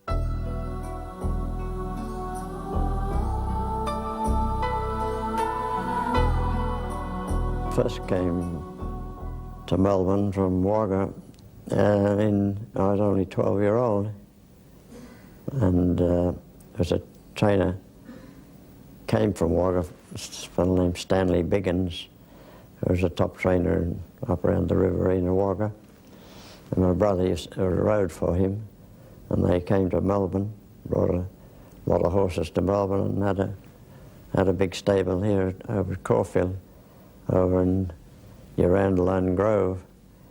And my brother got me to come down here, and I was supposed to go to school, but I hated school, so I didn't go anymore. My brother didn't make me. My parents thought I was going to school, but I didn't. And I used to, as I say, I was only 12, and I used to look after an old horse called Pixie Lad, who was a hurdler. And I used to groom him, ride him work, and everything. So I've got a lot of happy memories for a lot of years of Caulfield. Scobie had established himself as one of Melbourne's top riders years before he won his first Caulfield Cup at the age of 28. In fact, he had only 2 third placings to show from 9 Cup rides before he secured a lucky last-minute ride on Tranquil Star in 1942. The first of his record 5 Caulfield Cup wins. Tranquil Star, Kenny Smith used to ride her, trained by Ron Cameron, and I was riding a horse in the race, and he broke down about a horse I was riding, trained by one of the McGraths, Maurice McGrath, and he broke down about a week before the race. And I had a great friend called Jack Pearce, who'd been a friend for many years, and he was a great friend of the owner of Tranquil Star. And when I was early in the week of the Cup, when the horse broke down, I didn't have a ride at the time, and Jack Pearce said, I'll speak to, I can't think of the owner's name now, and you get your one Tranquil Star. And I said, oh, you can't do that. Kenny Smith always rides her. He said, oh, don't worry. He said, anyhow, he had a word with him, and they wanted me to ride Tranquil Star and take Kenny Smith off. So I didn't fancy the idea at the time. And they said, well, we're going to pay Kenny Smith. If she wins, he's going to get his fee anyhow. I remember the race very well. I jumped her out and dropped her back, went around out of the straight on the rail, and I got a terrific run all the way. The only horse I went around in the race was the horse was second, Heart's Desire, I think. And I went around her in the straight. So I got a terrific, I remember, I think it was one of my best rides ever. In 1943, Brazley rode in both divisions of the first divided Caulfield Cup. Unplaced in the first division behind Harry White Sr. on St Warden, he partnered Skipton to victory in the second cup. And he came from a long way back, and going past a mile and a quarter, he gave me a feeling that sounds crazy, but I said to myself, he's going to win. He made it 3 wins in a row to equal Frank Dempsey's Cup record on Council in 1944. Oh yeah, old Council. Beat Lawrence, yes. He put up a great performance. He was a long way back. Of course, we were back at Caulfield then, you know. And I think old Jim Cowell was broadcasting the race then. Old Jim used to get excited, and I was a long way back coming to the turn, and old Jim screeched out. I think he said, "Here comes Council, Scobby Brazley." Because he got up and won and beat, I got a good run through on the inside, and he got up and beat Lawrence. A record crowd of 90,000 flocked to the Heath in 1945 to see if Scobie could make it 4 wins on the trot. They backed St Fairy into 4-1 favourite. Well, he drew well, and Ted Preston rode a horse. Can't think of it now. Tea Cake, I think. And I was drawn next to him, and we drawn like about 3 and 4, I think. And I didn't think he could stay there a mile and a half and couldn't win, but I knew he'd be up there all the way to the turn. So I saved big stake of 25 pounds with Ted Preston. Anyhow, we jumped off and came down the straight, and he was running. We were running about 4th and 5th. I tacked in behind, on the rail behind Ted Preston on Tea Cake, and I stayed there, and we were up there 3rd and 4th coming to the turn, and they started to run around us coming to the home turn. And I let them run around, and when they got round me, I called out. Ted was gone. He had no chance then. I called out to him, and he pulled off the rail, let me through, and away I come through, and of course won the race for Olsen Ferry. 25 for his trouble, for his help, yeah. Beazley left Australia for England in 1950, where he quickly established himself on the international stage. But on a brief visit home in 1952, he teamed up with his old master, Pat Quinlan, to win his 5th and most prized Caulfield Cup. I suppose of the 5, I got a great kick out of winning on Olsen Ferry. He was a great horse. But I think the one that I cherished the most was the last one, Peshawar, because I had been away in England for 2 years and came back and started riding here again. And I won the Caulfield Cup on Peshawar for my old boss, Pat Quinlan, which gave me a great kick. And he, I think the owner had another jockey engaged to ride Peshawar. Athol Mully was going to ride him, I think. And Athol Mully got beaten on him in a race, and the old boss kicked up a fuss. He said he's not riding him in the Cup. And he said he's going to get me, you know. And so it worked out right. But it's a great thrill to win for the old boss again, you know.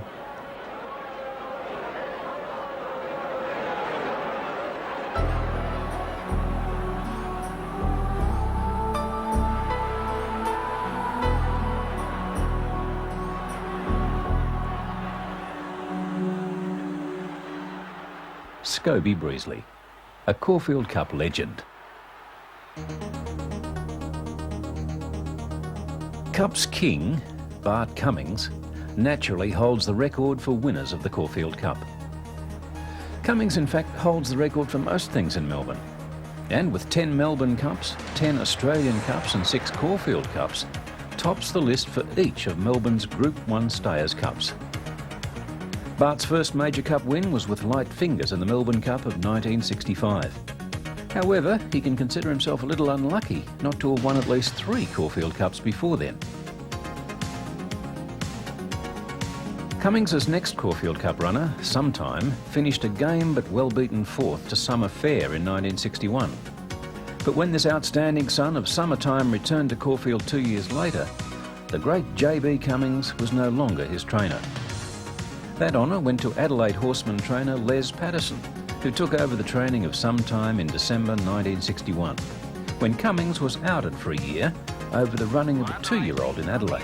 The first to move out was Sometime with Rosie's son. Get 'em commenced well with Summer Fiesta. Wider out was Lee and Comakita towards the outside, was endeavouring to get across with Craftsman, and Lucky Concession on the extreme outside. They've raced down to the judge the first time. Race here where Summer Region moved up. Sometimes got the best run ever known on the rails. Billy Pius said, let's go. In the straight down towards the furlong pole. And Sometime has taken the lead from Summer Region, followed by Get 'em and Wider out as grand friend. But Sometime is in no danger of defeat with a half furlong left to run in the Caulfield Cup. Sometime is careering away over the concluding stages to win easily. It's Sometime it's won by 4 lengths to Sometimes rider Billy Pius is the only jockey to win all 4 of the world's major open-age mile-and-a-half races of the day. The Cup, the Washington International, the King George and Queen Elizabeth Stakes, and the Arc de Triomphe. Cummings' next near-miss was in 1965. His representative in that year's Cup was the South Australian Derby winner, Zaima. Caulfield Cup, and spirited betting sends Captain Blue out a firm favourite at 7-2. They're off, and a good start. Epsom winner Even Better begins fast, and Yangi is crossing from the outside to go to the front. Prince Grant is well up with Brabham. Boarhead is well placed, but Value 8 is well back in the field. Captain Blue is on the rails and going well. Out of the straight, it's still Yangi in front. Prince Grant is right on his heels. Even Better is well positioned, and Captain Blue and Boarhead aren't far behind.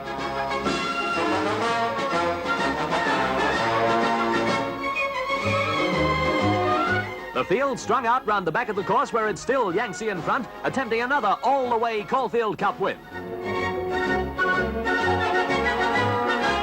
But as they turn into the straight in the 65 Caulfield Cup, there are challenges from all directions. Prince Grant moves up, and watch Boarhead on the outside. Zaima's finishing fast. Captain Blue and Matlock are flying, but it's Boarhead in front, and they can't catch the Queenslander. South Australian Zaima is half a length away second, and the Victorian Craftsman is third in a thrilling 3-state finish.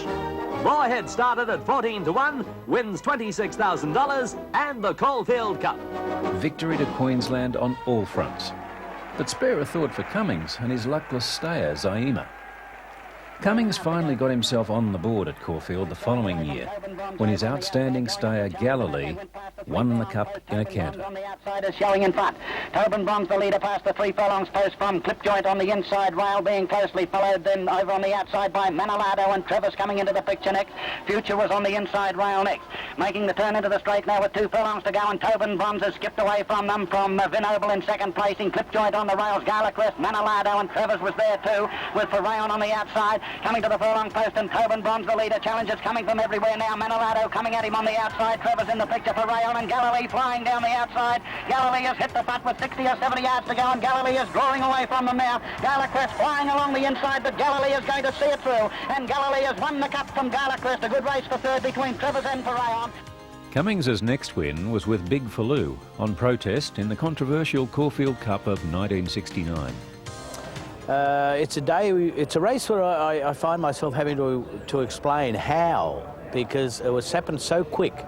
The cause of the protest was that Des Lake, who was riding the Soar, he saw me getting a terrific run along the inside in between horses and coming to the home turn, moving into the race pretty quick, and Des, he skipped round the outside on the Soar, and when he knew or he thought that I was going to get a run between the leaders, which was looming, he ducked round wide and just came straight in across the face as I went between the two leaders, the run between the two leaders. I'd just gone through between, and as I have, Des whooshed round the front, he just went straight across my face, and I must have missed his heels by that. I just closed my eyes. I just had to stop dead in my tracks. And I thought, oh, gee, and he's gone into the inside. Then I came back to his outside. I went home, and I was only defeated about a half a neck. I considered, and I did state this in the protest, that I believed he cost me at least 3/4 of a length to a length. So I had no doubt in my mind that I was going to get the protest. In fact, when we come back into scale, Bart said to me, oh, bad luck. I think Bart might have had him going in a nice big double somewhere along the line. He looked at me and he said, oh, bad luck. And I said, oh, well, not really. I said, I'll get it on protest. He said, what happened? And I said, didn't you see the home turn on the corner? And he said, why, what happened? Because the thought now that we may get it on protest, Bart had now lit all up all over again. And I said, Des just came across and just stopped me dead in my tracks. I said, he's cost me the race. And he said, do you think you'll get it? And you say stupid things on the spur of the moment. My true words to Bart were, if I don't get it, Bart, I'd hand my licence in. Well, Bart's eyes really did open up, and we had a little problem though. There was the owner of the horse was a chap called Charles Gorth, whom I hadn't spoken to for some 6 or 8 months over an incident in Sydney when I rode Alrello in the Epsom Handicap. He considered I cost him the race, and we had quite a heated argument, and I said I'd never ride from him again, and Bart said, you ride the horses, I'll deal with the owner. So we left it at that. And I said, well, you make sure you keep Mr. Gorth quiet in the room, Bart. I said, if you let me handle this, we'll get the race. But I said, if Mr. Gorth, Charles Gorth, starts sticking his head in, I said, knowing Charles, once he starts talking, we'll be in trouble. So I could hear Bart kicking him under the table as we're going along. And it really went pretty smoothly, actually, the protest. And I never really had any doubts after I'd stated my story. And then to hear Des Lake sit back and say to the stewards then, the late Mr. Jim Ahern, they said, well, what would you like to add? Des, and Des said, oh, gentlemen, I believe you have eyes. We'll let it, I'll leave it in your capable hands. And the moment he said that, I knew we had the Caulfield Cup in our hands. But then came the other problem of going after the presentation, amid all the boos and the hoots and the cheers and whatever, that I thought to myself, this is nice. Here's a guy that we just won a Caulfield Cup for, and I haven't spoken to for 6 months. And so I thought, oh, well, there's a time and a place for everything, really. So I walked up to him and I said, well, Charles, I said, put it there, I finally won a big race for you. He looked me straight in the eyes and he said, what about the 26,000 it cost me in Sydney? Cummings went on to win the 1974 Cup with Leilani, the old grey gelding Ming Dynasty in 1977, and again in 1980, and with the incomparable Let's Elope in 1991. The only Caulfield-based trainer of the 6 horsemen to prepare 3 or more Caulfield Cups was Cecil Godby. Renowned for possessing that most wondrous of God-given gifts that horse trainers crave for, the ability to place a horse to its best advantage and to bet accordingly, Godby was on fire in the early 20s. During the 1923-24 season, he unearthed a champion in the form of Heroic, who went on to win the AJC Derby in the spring of 1924. The same year he won the Caulfield Cup with Purser, only to be disqualified along with the owners and jockey over that horse's handling at his previous outing when beaten in the Kunji Handicap. Godby's second Caulfield Cup win was in 1933 with the former New Zealander, the wayward but talented Gner Carrington. Although his form was nothing flash leading into the Cup, Godby engaged the leading jockey in the land, Jim Pike, and the master horseman rode a brilliant tactical race. Pike made good use of Gner Carrington's speed to get him across from barrier 17 into a handy position. and then with 7 furlongs to go, he moved him up into second place behind the leader, Taisho. Biding his time down the railway side, he let 3 or 4 horses go around him, but after making the home turn in 4th spot, Pike crossed his rivals and careered away to record a time of 2:28.5, the fastest 1.5 miles ever run in Australasia.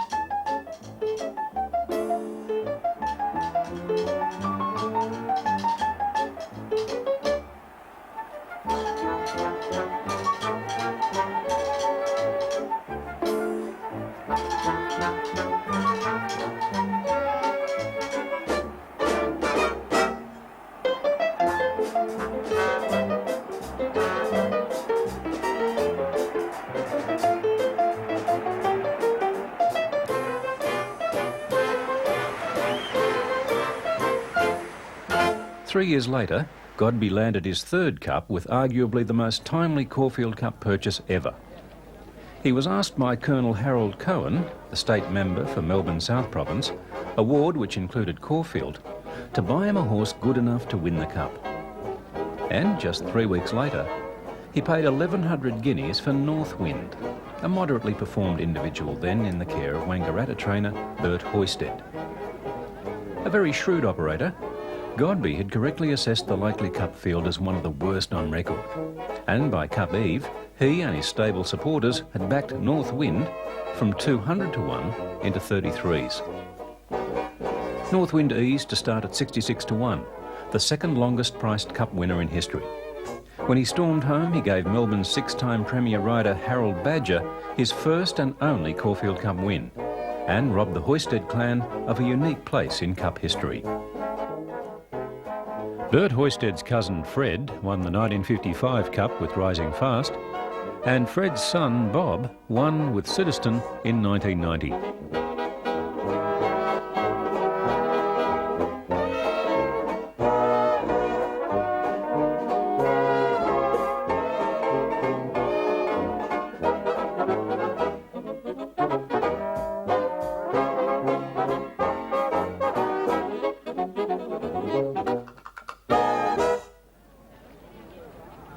While champions dominate the Caulfield Cup honour roll, many of the greats, both equine and human, have had to be content to go through their careers without winning a Caulfield Cup.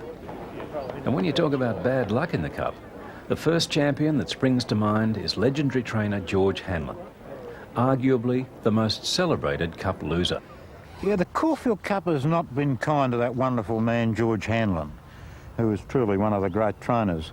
There was the Taxan R1 finish. A lot of us thought R1 had won that day. He appeared, his backside appeared to be in front of Taxan, but he lost, and George, after a couple of royal commissions and everything else, accepted that he'd lost. And then, of course, a couple of years later, George goes down the photo finish again, this time with our Sophia. George didn't think that was very good either. He had a couple of looks at the print and said a few things, but after a couple of years, he came to accept that. And then, of course, there was that terrible day when Nick Collins' Impazera beat George's congressman in a photo finish.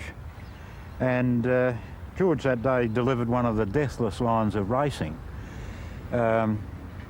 He walked round somewhat in a daze for a while and muttering and saying things to himself, and eventually went up to Nick Collins, Impazera's owner, and he said, I don't mind not winning, it's just I don't like getting beaten. Hanlin, the eccentric genius responsible for many of the most amazing quotes ever uttered on a racetrack, also had to settle for 3rd in 1986, when our Sophia proved no match for the Kiwi Mr. Lamondi. Ranking up there alongside Hanlin in the unlucky trainers' ranks is Huey Cairns, a jockey seemingly jinxed by the Caulfield Cup. The luckless jockey was to endure 3 minor Caulfield Cup placings. 3rd on Purser behind Whittier in 1922, 2nd on Easingwold behind Winnett the following year, and a fast-closing 2nd on the Banker behind the mighty Manfred in 1926. And to top it off, he suffered the ignominy of missing the winning ride in 1924 on Purser, and then was disqualified for 12 months over his ride on that horse in the Kunji. Of the equine losers, perhaps the most unlucky that is, apart from R1, was probably Bozam, runner-up to three-time Adelaide Cup winner Lord Reims in 1987. The Caulfield Cup's been a wonderfully good race for three-year-olds, apart from Tulic. You've seen some of the really great staying three-year-olds put up tremendous performances in the Caulfield Cup, and it differs from the Melbourne Cup in that respect, in that you can ask a three-year-old to run 2,400 metres. It's a bit much these days to ask them to go 32. One of the greatest performances, I think, by a three-year-old was Bozam, who went down so narrowly to Lord Reims. And in fact, Bozam, on his foaling date that year, was still a two-year-old, and yet he just missed. Another of the greats to miss out on Caulfield Cup glory was the Gundawindi grey Gun Sind, who had to settle for a fourth to Gay Icarus in 1971 and third to Soar in 1972. But every so often, a jockey or a trainer who has appeared destined never to win the Caulfield Cup has somehow managed to finally win the race. Like the veteran Sydney rider Neville Voight, who won the Cup of 1983 on the outstanding wet tracker Hay in the slowest metric time ever. Hay is getting clear of Cossack Prince and Larkakot. It's the Metropolitan winner. Hay is going to take out the Caulfield Cup, and he wins it brilliantly. Hay, 3 lengths, plays for second and third. Cossack. And the old firm of Jim Maloney and Pat Hyland, who combined the following year to win with Affinity. Hyland had been runner-up in the Cup 3 times and third once, and Affinity was his 20th and second last ride in the Cup. Into the straight. Eldwain trying to peg him back from Elope, and then came Abbott, Colonial Flag trying to get out. Here comes Affinity down the outside and battling on Bounty Hawk. It's still on the inside, King Delamere with Eldwain. Wider out Bounty Hawk and Colonial Flag getting a split, and Affinity's doing better than them all. Affinity on the outside's finishing best. He's won at Affinity and neck to Bounty Hawk. Only 4 Apple Islers have won the race, and it's been a mighty long time between each sip of the cider. Blink Bonnie, who doubled as the first mare to win the Cup, took out the 7th running of the race in 1884, a vintage year for Tasmanians on mainland courses. Murmur, John Wren's controversial Caulfield Cup winner of 1904, was New Zealand born, but he did in fact do all his early racing in Tasmania. Almost 70 years passed before the next Tasmanian greeted the judge in the Cup. The Cup of 1970 was won in a canter by Beer Street, a son of one of the island's most successful modern-day sires in Lanesborough. Into the straight, and Bowler is dashed up on the outside to take the lead as they race to the furlong post. It's Bowler from Royal Show. Baghdad Note fighting back, and Beer Street on the outside, the danger. Bowler in front with a half furlong left to go. The Tasmanian sits the front with 50 yards to go, and Beer Street has won the Cup. Beer Street by a half length from Bowler. Beer Street provided 33-year-old Melbourne jockey Brian Gilders with the highlight of his long career, when he came with a well-timed run to beat the Cummings-trained Fuloo, with Baghdad Note and Royal Show dead heating for third. Light goes on, racing. Just at answer. The last Tasmanian to win the Cup was Citizen, the only horse ever to win the Caulfield, Moonee Valley and Sandown Cups. He's a very underrated horse, I believe, Citizen. He ran in 3 consecutive Caulfield Cups, Melbourne Cups. In between those races, he ran twice in the Cox Plate, our great weight for age race, and ran a second and a third in that. First time just beaten by Better Loosen Up, and the next year by Surfers Paradise. And the other year he won the Moonee Valley Cup. So he's won the Caulfield, Moonee Valley and Sandown Cups, and placed in 2 Cox Plates, and that's a fantastic record. The inside Rough Habit, Universal Ambition, trailed next by The year he won, was the horse was really spot on, 100%. We'd had a little bit of rain, the track was just softened up enough that it suited him ideally. We had a chappie riding him called Mick Dittman, who was superb, and Mick has gained a lot of credit for the ride on the horse. Mick claims nothing. He just said the horse pushed all the others out of his way, and he made his own runs along the fence. And he only came outside one horse in the whole race, and he won very easily. And I'd taken a really great horse to beat him that day. He carried 57, which is not done in Caulfield Cups too much these days. And that's why I think he doesn't get quite the credit that he should receive, that horse. Gets away. Citizen by 2. Donegal missed. Waterboatman finishing well, but it's Citizen's Caulfield Cup. 2 lengths in front and Citizen wins it. Citizen by 2 lengths. Waterboatman second. Photo third. Chazora the outside and Donegal missed. Then Mickey's Town. One of the most popular horses to race in Australia post-war was Tobin Bronze. Carrying 8.13, he pulled his way out of contention before struggling valiantly into 5th place with Jim Johnson in the saddle, behind a horse who would, in time, be rated as one of the greatest stayers of all time, the Bart Cummings trained Galilee. That was the year that he pulled very hard in the Caulfield Cup with me, and he pulled himself out of business, and very, very disappointing. A magnificent individual, Tobin Bronze was the darling of the racing public, and his cup win the following year holds a special place in the heart of those who had the fortune to witness the run, as it was Tobin Bronze's penultimate appearance before leaving Australia's shores to finish his racing career in the USA. Almost 64,000 people, the biggest Cup Day crowd since 1961, turned up to Caulfield to farewell their idol, who that day lumped 9 stone 10 to equal the weight Rising Fast carried to victory in 1955. Inside the furlong, and Johnson's got Tobin Bronze out about 1.5 lengths in front. Limit is weakening. In the centre is Pad the Way on the outside, Garson, and now Higgins bringing red-handed down the extreme outside. Tobin Bronze with his 9.10 is clear 100 yards out. Red-handed starting to bridge the gap. Johnson riding desperately hands and heels. Red-handed gradually getting to him, but Tobin Bronze is too good, and he wins the Caulfield Cup about a neck to red-handed from Garson third, and then Pad I think the Caulfield Cup, well, he's got 9 stone 10 on his back, and coming around the turn when I was straightened up and gone to the front there, and I think to carry that 9 stone 10 and to keep going, and when Higgins came up alongside me on red-handed, like as red-handed was getting to me near the line, well, he just found that little bit extra to sort of fight on right to the line, you know, and I think that was the greatest thrill out of all of them. A week later, at Moonee Valley, the champion farewelled Australia for the last time with a win in the BMW Cox Plate. A victory which gave Tobin Bronze the distinction of becoming the only horse ever to win the Doncaster, Caulfield Cup, Cox Plate treble. The 1997 Foster's Caulfield Cup was considered an open race, with 7-2 the field being bet.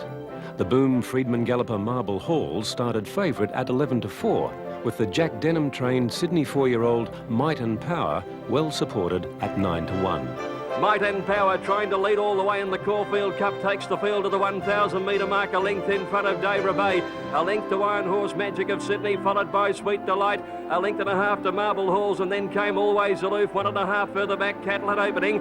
They're followed by Our Sumo, Around Estadard, 2 lengths to Magnet Bay, Bonsai Pipeline, Ebony Grove taken out wide. 1.5 further back as Markham over on the inside as Dorima starts a run on the outside. They're being followed well back in the field by Peep on the Sly and Count Chivas and Skybow, one of the last. Might and Power still has the lead, coming to the turn at the 500, a length in front of Day Rebay. Always Aloof is called on for the run on the outside. Marble Halls has nowhere to go, back on the rails, round the turn now, and Might and Power shot about 2.5 in front. Always Aloof chasing hard, and then came Ebony Grove coming down the outside. Might and Power well clear at the 200 metre mark. He's gone out by 4 lengths. It looks all over. Marble Halls is running on the inside, followed by Istadard, and now Doremus coming home, but Might and Power has gapped them in the Caulfield Cup. What a win, he's won it by 7 lengths. Doremus is second, Photo third, either Markham or Cattle at Opening. The virtuoso gallop saw Might and Power win by an astonishing 7.5 lengths, the biggest margin in Cup history. Leading almost every step of the way, Might and Power left the others standing with a devastating sprint home that saw him cover the last 600 metres in 34 seconds, 400 in 22.9 and 200 in 11.6 seconds. The overall time of 2 minutes 26.2 seconds bettered Paris Lane's 1994 winning time by 0.3 of a second. 12 days later, Might and Power became the 11th horse to complete the Caulfield Cup, Melbourne Cup double. He then returned in the autumn of 1998 to cap off an outstanding season by taking out another 3 Group 1 races, and then in Brisbane in June won the Doomben Cup. Might and power, a true champion. The Group 1 VATC Caulfield Cup. The cup steeped as much in quality as tradition.